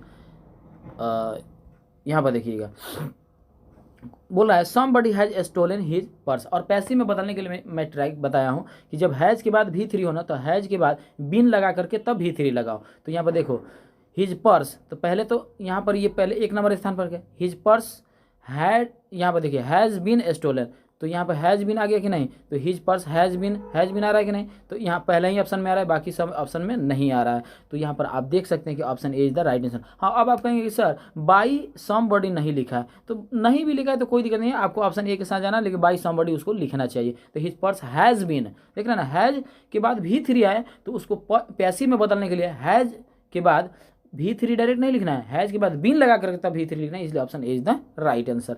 बहुत आसान है जी, देखिएगा। हाँ, अब यहाँ देखिए 1-2 नंबर का तो नॉन फाइनाइट से रिलेटेड क्वेश्चन पूछ ही देता है। यहाँ पर देखिए, यहाँ पर बोल रहा है द एबिलिटी टू लव, यहाँ पर क्या मतलब चुनना है इसमें से जो दिए गए ऑप्शन है, इसमें पिक आउट करना है नॉन फाइनाइट वर्ब को। और नॉन फाइनाइट के वर्ब के बारे में ऑलरेडी मैं बता चुका हूँ कि जब सब्जेक्ट के बदलने के बाद अगर वर्ब पर कोई फ़र्क पड़ रहा है तो वो फाइनाइट है, और जिस पर सब्जेक्ट के बदलने का कोई परवाह नहीं होता है, घंटा फर्क नहीं पड़ता है, तो यूँ समझ लेना कि वो नॉन फाइनाइट वर्ब है। तो यहाँ देखिए द एबिलिटी टू लव, तो हम टू के बाद आने वाला लगभग वर्ब जो है ना वो नॉन फाइनाइट होता है, तो लव क्या हो जाएगा यहाँ पर ऑलरेडी, मतलब option C is the right answer दिया हुआ है, ठीक है ना। यहाँ पर देखिएगा 8 नंबर प्रश्न, which of this is used between grammatically independent. अच्छा, इंडिपेंडेंट के लिए कौन सा इस्तेमाल किया जाता है ज़रा बताइए तो, इंडिपेंडेंट के लिए तो 8 का सही उत्तर हो जाएगा कोलोन। देखिए जब भी कभी लिख देता है ना, मतलब कोई चीज़ जैसे कि किसी भी सेंटेंस को मैंने स्वतंत्र छोड़ने के लिए, जैसे कि लिखना है फादर्स नेम,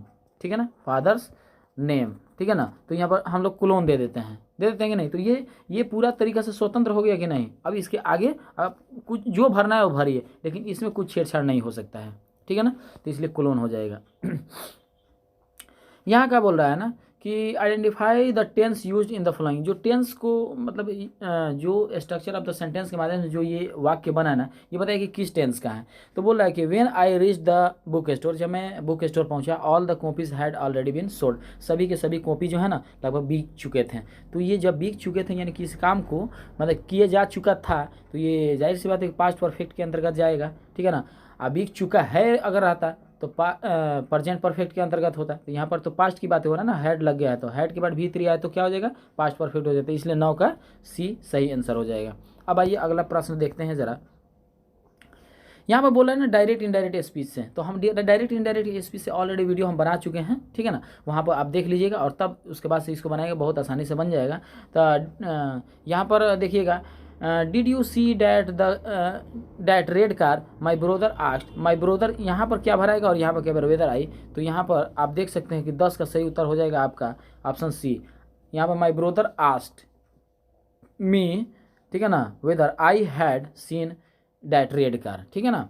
अब यहाँ पर देखिएगा अगला, ठीक है ना, इडियम एंड फ्रेजेस से रिलेटेड क्वेश्चन है, और जो मैं इडियम एंड फ्रेजेस से रिलेटेड क्वेश्चन मैं बता दिया ना, उसी से पूछे भी जा रहा है। और आपके मतलब अगर आज वीडियो देख करके जा रहा है, हर दिन तो एग्जाम हो ही रहा है डीएलएड एंट्रेंस का, तो आप देखिएगा मतलब आज देख करके जाएंगे, कल इसी से रिलेटेड मतलब क्वेश्चन रहेगा। और मैं जितना भी इडियम एंड फ्रेजेस से रिलेटेड मैं वीडियो बना चुका ना, उसको आप जरूर देखिए, क्योंकि उसी से ही पूछा जा रहा है। और जितना इंपॉर्टेंट है ना, जितना साल का पूछा गया प्रीवियस का, कुछ नया भी हम डाल करके ऑलरेडी अपलोड कर चुके हैं। तो इन स्पाइट ऑफ मतलब होता है के बावजूद भी, अरे यार you are nothing doing in spite of all thing even though, समझ रहे ना, ऑल दो, यानी जब भी कभी मैंने कहा जाता है ना कि सब कुछ रहने के बावजूद भी आप कुछ नहीं कर पा रहे हो यार, you are not able to do anything in spite of all thing, यानी सब कुछ रहने के बावजूद भी, यानी फिर भी नहीं कर पा रहे, तो फिर भी इवन दो, फिर भी, ठीक है ना। तो यहाँ पर क्या हो जाएगा, 11 का सही उत्तर ऑप्शन सी हो जाएगा। यहाँ पर देखिएगा अगला प्रश्न क्या कह रहा है ना कि सिलेक्ट द मस्ट अप्रोप्रिएट, ठीक है ना, ऑप्शन डायरेक्ट इनडायरेक्ट से पूछ दिया है,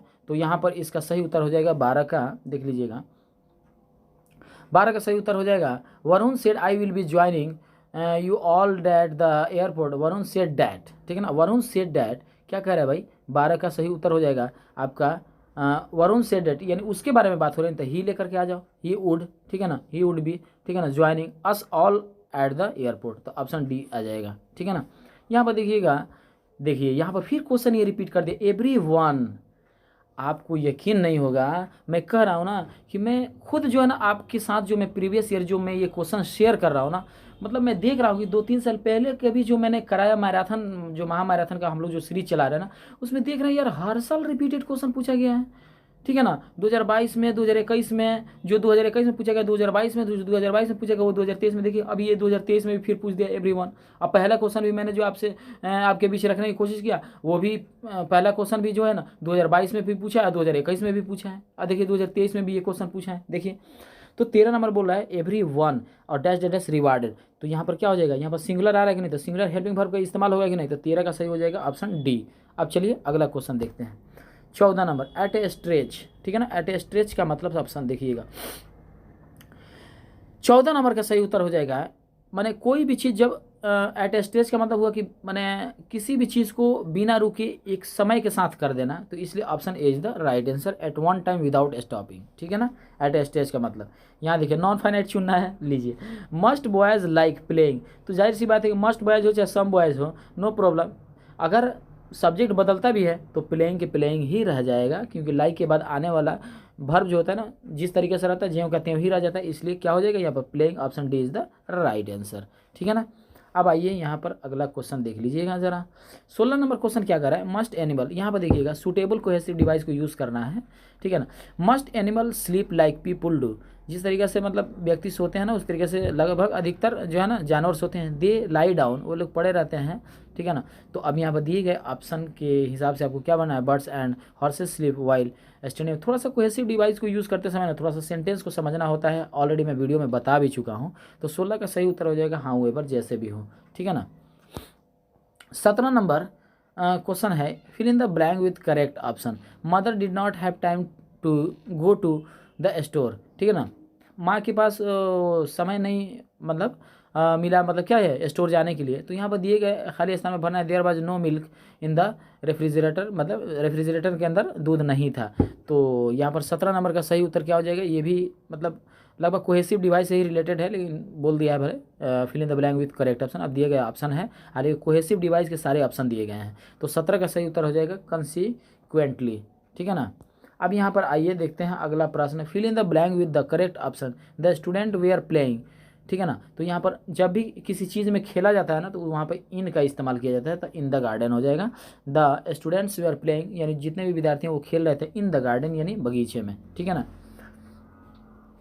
19 नंबर क्वेश्चन देखिएगा, choose the correct phrase from the given option and conditional sentences के से रिलेटेड क्वेश्चन पूछ दिया है, तो सी, और यहाँ पर क्या हो जाएगा कंडीशनल सेंटेंस से रिलेटेड है, तो सी के साथ यहाँ पर क्या लगाएंगे कि बढ़िया सेंटेंस तैयार हो जाएगा। तो she would be pleased if you came, उसको बहुत खुशी होगी जब आप आएंगे, ठीक है ना, उसको बहुत खुशी होगी जब आप आएंगे। तो इफ़ यू कम, जैसे इफ़ यू केम, सुनिएगा, इफ़ यू केम, जब अगर आप आते हैं तो उसको बड़ी खुशी होगी। तो जब भी सब्जेक्ट प्लस वर्ब टू हो तो इसके मतलब जो क्लाउज होगा, माने मेन क्लाउज होगा, उसमें क्या भरा जाएगा, वुड बी, ठीक है ना। लेकिन जब यहाँ पर V3 का इस्तेमाल होगा तो यहाँ वुड हैव या वुड हैड भरा जाएगा। तो यहाँ पर क्या भरा जाएगा ज़रा बताइए। यहाँ पर अगर V2 है तो यहाँ पर वुड भी भरा जाएगा। Option A is the right answer. और यहाँ पर अगला प्रश्न क्या पूछ रहा है कि complete the sentence using appropriate option which tense is use to express generally truth and facts. यहाँ पर बोल रहा है कि which tense is use to express generally truth and fact, किस टेंस को मतलब एक्सप्रेस किया जाता है जनरली सच माने और वास्तविकता दिखाने के लिए, ठीक है ना। तो 20 का सही उत्तर हो जाएगा प्रेजेंट इंडेफिनिट टेंस। जैसे मैं मैं जाता हूँ, हाँ मैं खाता हूँ, बात सही। तो अगर ऐसी बातें बोलना कि क्या तुम खाते हो, डू यू ईट, तो यस आई ईट। तो यहाँ पर क्या दिखा रहा है, आप अपनी ट्रुथ और फैक्ट दिखा रहे हैं कि नहीं, हाँ मैं खाता हूँ, ठीक है कि नहीं। तो ये हो गया आपके 2023 का ये प्रीवियस ईयर क्वेश्चन। आगे भी देख लेते हैं और क्वेश्चन भी दिया हुआ है, यहाँ पर देख लीजिएगा अगला प्रश्न, ठीक है ना, नेक्स्ट ईयर का। यहाँ पर देखिएगा, choose the correct phrase from given option and make a conditional sentence, ठीक है ना। तो कंडीशनल सेंटेंस है if I had seen Rama, तो हैड सीन जब रहेगा तो वुड हैव लगेगा कि नहीं लगेगा, वुड हैव और V3 लगेगा कि नहीं। तो यहाँ पर option A is the right answer, ठीक है। और यहाँ पर देख लीजिएगा, which of the following may be use at the end of a sentence. अच्छा, एंड ऑफ द सेंटेंस में कहाँ कौन सा चीज़ इस्तेमाल किया जाता है, एंड ऑफ सेंटेंस।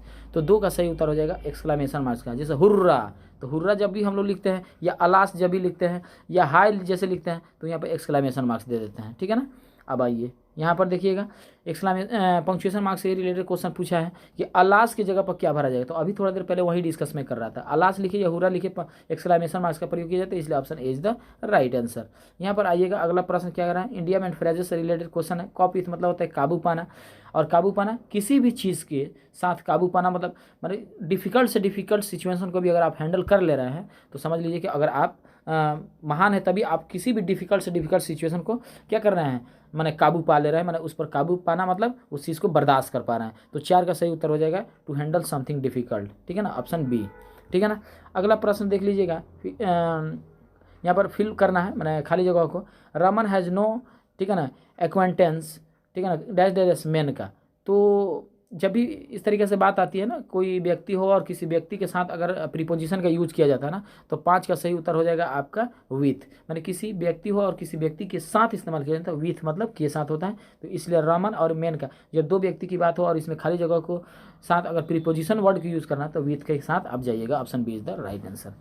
बस मैं ट्रिक बता रहा हूँ, लॉजिक बता रहा हूँ, हालांकि कंटेंट तो ऑलरेडी मैं पढ़ाया हूँ, देख लीजिएगा। इडियम एंड फ्रेजेस से रिलेटेड क्वेश्चन है, build castle in the air, यानी हवा में महल बनाना, मतलब आप समझ रहे हो ना कि एक ऐसा सपना देखना जो अनरियलिस्टिक है, जो मतलब वास्तविक है ही नहीं, मैंने हवा में तीर मारना। तो option C is the right answer, day dream और क्रिएटिंग अनरियलिस्टिक प्लान, ठीक है ना।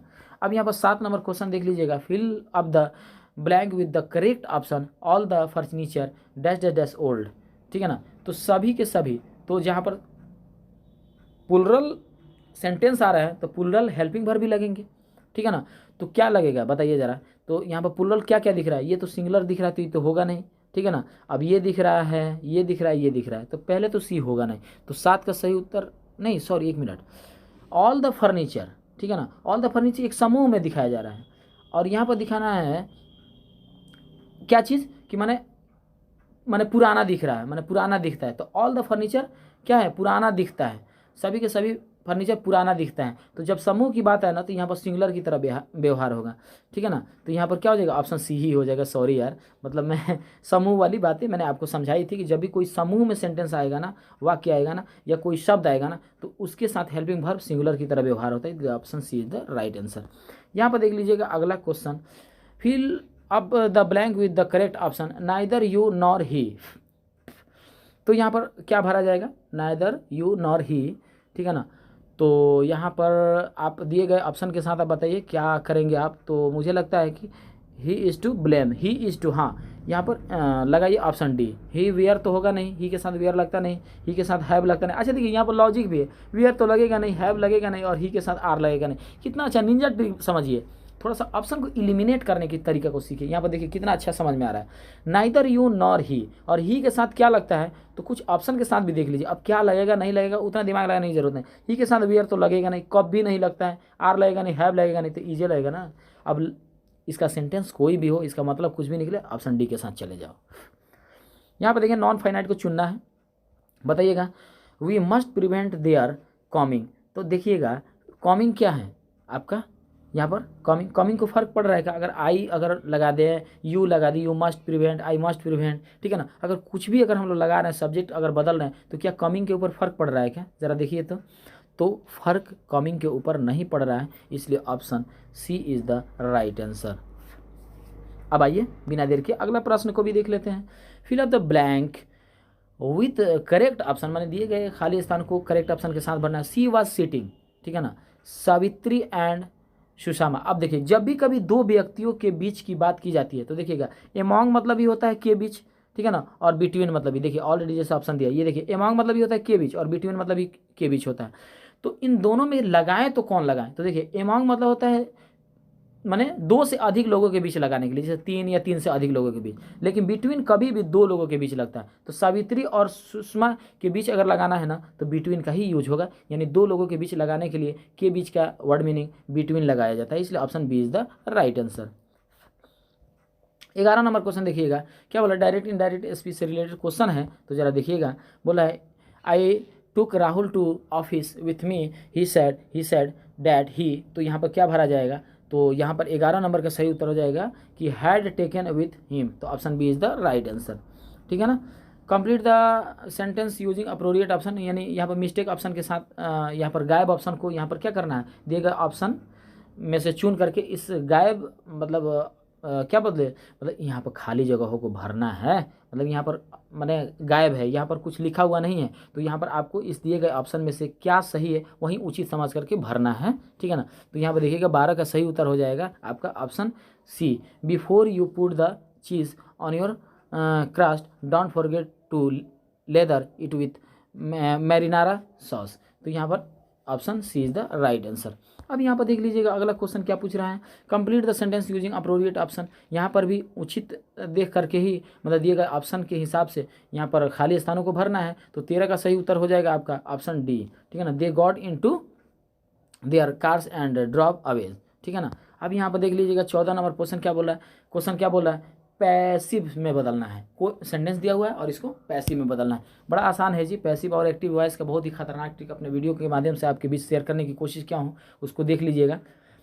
देखिए क्वेश्चन कह रहा है कि we have bought a new car today, आज मैंने हम लोगों ने एक नया कार खरीदी, ठीक है ना। तो वी हैव, तो हैव के बाद जब भी भी3 यूज होता है ना, तो हैव के बाद भी3 को मतलब अगर पैसिव में बदलना तो हैव के बाद बीन लगा करके तब भी3 लगाया जाता है। तो यहाँ पर ए न्यू कार पहले आ जाएगा, a new car has been, क्योंकि यहाँ पर हैव तो लगेगा नहीं क्योंकि ए न्यू कार सिंगुलर हो गया, तो a new car has been. तो देखिएगा अगर हैज़ बीन है तो देखो तो हैज़ बीन, हाँ हैज़ बीन तो यहाँ पर है, हैज़ बीन इसमें है नहीं है, इसमें नहीं है, इसमें हैज़ बीन तो है। तो अब यहाँ पर देखना है कौन सही होगा, तो a new car has been, तो बीइंग नहीं होना चाहिए, तो ये होगा नहीं, इसलिए option D is the right answer. A new car has been bought by us today, तो option D is the right answer. क्या आपको लगा ये समझ में आया कि नहीं आया? तो अगर समझ में आया तो वीडियो को लाइक भी करते रहिए और दोस्तों में शेयर भी करते रहिए। तो 14 का क्या हो जाएगा, डी हो जाएगा। और 15 नंबर क्वेश्चन में आइएगा, देखिएगा यहाँ पर भी यहाँ पर आई दे करके और बीच में स्थान जो है ना खाली छोड़ दिए गए हैं, यहाँ पर मैंने गायब है, यहाँ पर दिए गए ऑप्शन के हिसाब से अच्छा चुन करके यहाँ पर भर देना है हेल्पिंग वर्ब को, ठीक है ना। तो क्या भरा जाएगा जरा देख लीजिए, तो 15 का सही उत्तर हो जाएगा आपका option D, I have been working all afternoon and have just finished the assignment, तो option D is the right answer. 16 number question non finite चुनने को बोल रहा है कि hearing the noise he ran to the window, ठीक है ना। तो यहाँ पर 16 का सही उत्तर क्या आप चुनेंगे ज़रा देखिएगा, ऑप्शन में आपको दिखा दूँ। तो मुझे लग रहा है कि हियरिंग पर कोई फ़र्क नहीं पड़ेगा, हियरिंग द नॉइज, ठीक है ना, तो हियरिंग पर कोई फ़र्क नहीं पड़ेगा, इसलिए option A is the right answer. यहाँ पर देख लीजिएगा इडियम एंड फ्रेजेस से रिलेटेड क्वेश्चन पूछ जाए, बेड ऑफ रोजेस, ऑलरेडी मैं ये इडियम एंड फ्रेजेस से रिलेटेड वीडियो बना चुका हूँ, उसको जरूर देख लीजिएगा। तो 17 का सही उत्तर हो जाएगा आपका ऑप्शन सी, ए प्लेस और सिचुएशन ऑफ कंफर्ट, यानी बेड ऑफ रोजेस का मतलब हो गया, बेड ऑफ रोजेस का मतलब गुलाब का बिस्तर, मतलब कि एक ऐसा जगह जहाँ पर आराम मिले, ठीक है ना। गुलाब का बिस्तर किसके लिए लगाया जाता है, एकदम बिल्कुल माने जिसको माने क्या बोला जाता है, जिसको एकदम बिल्कुल हम लोग मतलब यूँ कहूँ तो मतलब एक भाषा बहुत अच्छा इस्तेमाल किया जाता है, जैसे कि डॉक्टर भगवान के रूप में देखे जाते हैं। तो अगर डॉक्टर किसी का जान बचा ले तो बोला जाता है कि अरे यार तुम तो भगवान के रूप में हो, हैं, हमारे घर में तुम भगवान के रूप में उतर गए, जो हमारे जो है ना घर में जिसकी तबीयत खराब थी उसको तूने बचा लिया, यानी उसको एक नया ज़िंदगी दे दिया। तो ऐसे व्यक्ति को हम लोग क्या करते हैं, बेड ऑफ रोजेज यानी गुलाब के बिस्तर करके उस पर बैठाते हैं, बैठिए बैठिए नाश्ता कर लीजिए। तो जहाँ पर तो गुलाब का बिस्तर बहुत कोमल और कम्फर्ट होता है कि नहीं होता है। तो ए प्लेस और सिचुएशन ऑफ कम्फर्ट, तो option C is the right answer, ठीक है ना। 18 नंबर क्वेश्चन देखिएगा, combine the sentences with suitable option. यहाँ पर दिए गए ऑप्शन के हिसाब से चुनना है। Many student complain that the test was difficult, many student manage to score full marks. तो यहाँ पर क्या भरना होगा, तो 18 का सही उत्तर हो जाएगा जब यहाँ पर कॉमा हटेगा ना तो यहाँ पर येट हो जाएगा। तो option C is the right answer. जब इस तरीके के सेंटेंस आएंगे ना तो कॉमा हटा करके येट लगा देना, ठीक है ना। अब यहाँ पर देख लीजिएगा, डायरेक्ट इनडायरेक्ट स्पीच से रिलेटेड क्वेश्चन पूछ दिया है, ठीक है ना। और यहाँ पर 19 का सही उत्तर क्या हो जाएगा, ज़रा गौर कीजिएगा। यहाँ पर बोल रहा है कि we are going for a holiday next week, मतलब हम छुट्टी में नेक्स्ट वीक जा रहे हैं। We declared we said that, ठीक है ना। तो यहाँ पर सही उत्तर हो जाएगा वी वेयर, ठीक है ना, वी वेयर गोइंग फ्लोइंग, यहाँ पर बोला जाएगा for a holiday the following week, ठीक है ना। यानी कि नेक्स्ट वीक को फ्लोइंग वीक में बदल दिया जाएगा और यहाँ पर वी आर को वी वेयर में बदल देना है। तो option D is the right answer. आइए अब अगला प्रश्न देखते हैं। रुकिए, हाँ अगला और ये लास्ट प्रश्न है, इस सेशन का लास्ट प्रश्न है, देख लीजिएगा। Choose the correct phrase from the given option and make a conditional sentence. Conditional sentence को बनाना है और दिए गए कंडीशनल सेंटेंस में उचित समझ करके इसमें भरना है। You will not be able to use grammar correctly, आप ग्रामर के जो है ना ग्रामर को सही तरीके से आप इस्तेमाल नहीं कर पाएंगे अनलेस, जब तक कि यू, तो यहाँ पर क्या भराएगा बताइए। तो आप देख सकते हैं कि 20 का सही उत्तर हो जाएगा option C, if you understand it. जब तक कि आप इसे नहीं समझते हो, माने ग्रामर देखिएगा, you will not able to use grammar correctly, आप ग्रामर को करेक्ट यूज़ नहीं कर पाएंगे जब तक, अनलेस कि जब तक यू अंडरस्टैंड इट, जब तक कि तुम समझ नहीं पाते हो ग्रामर को, ठीक है ना। तो आई होप कि यहाँ तक जो कुछ भी बताया गया, प्रत्येक सब्जेक्ट का पूरा objective with logic and trick और बहुत ही अच्छे ढंग से आपके बीच हम लोग शेयर करने की कोशिश किए हैं। तो इतना मेहनत करने के बाद एक गुण दक्षिणा के रूप में आप लोगों से यही मांग है कि वीडियो को लाइक कीजिए, दोस्तों में शेयर कीजिए और जो है ना कि ज़्यादा से ज़्यादा आप लोग सपोर्ट बना करके रखिए, ताकि हम लोग को एक मोटिवेशन मिलता रहे और मोटिवेशन के साथ आप लोग के बीच हम लोग खड़े रहें। तो मिलते हैं नेक्स्ट वीडियो में नेक्स्ट टॉपिक के साथ, तब तक के लिए जय हिंद।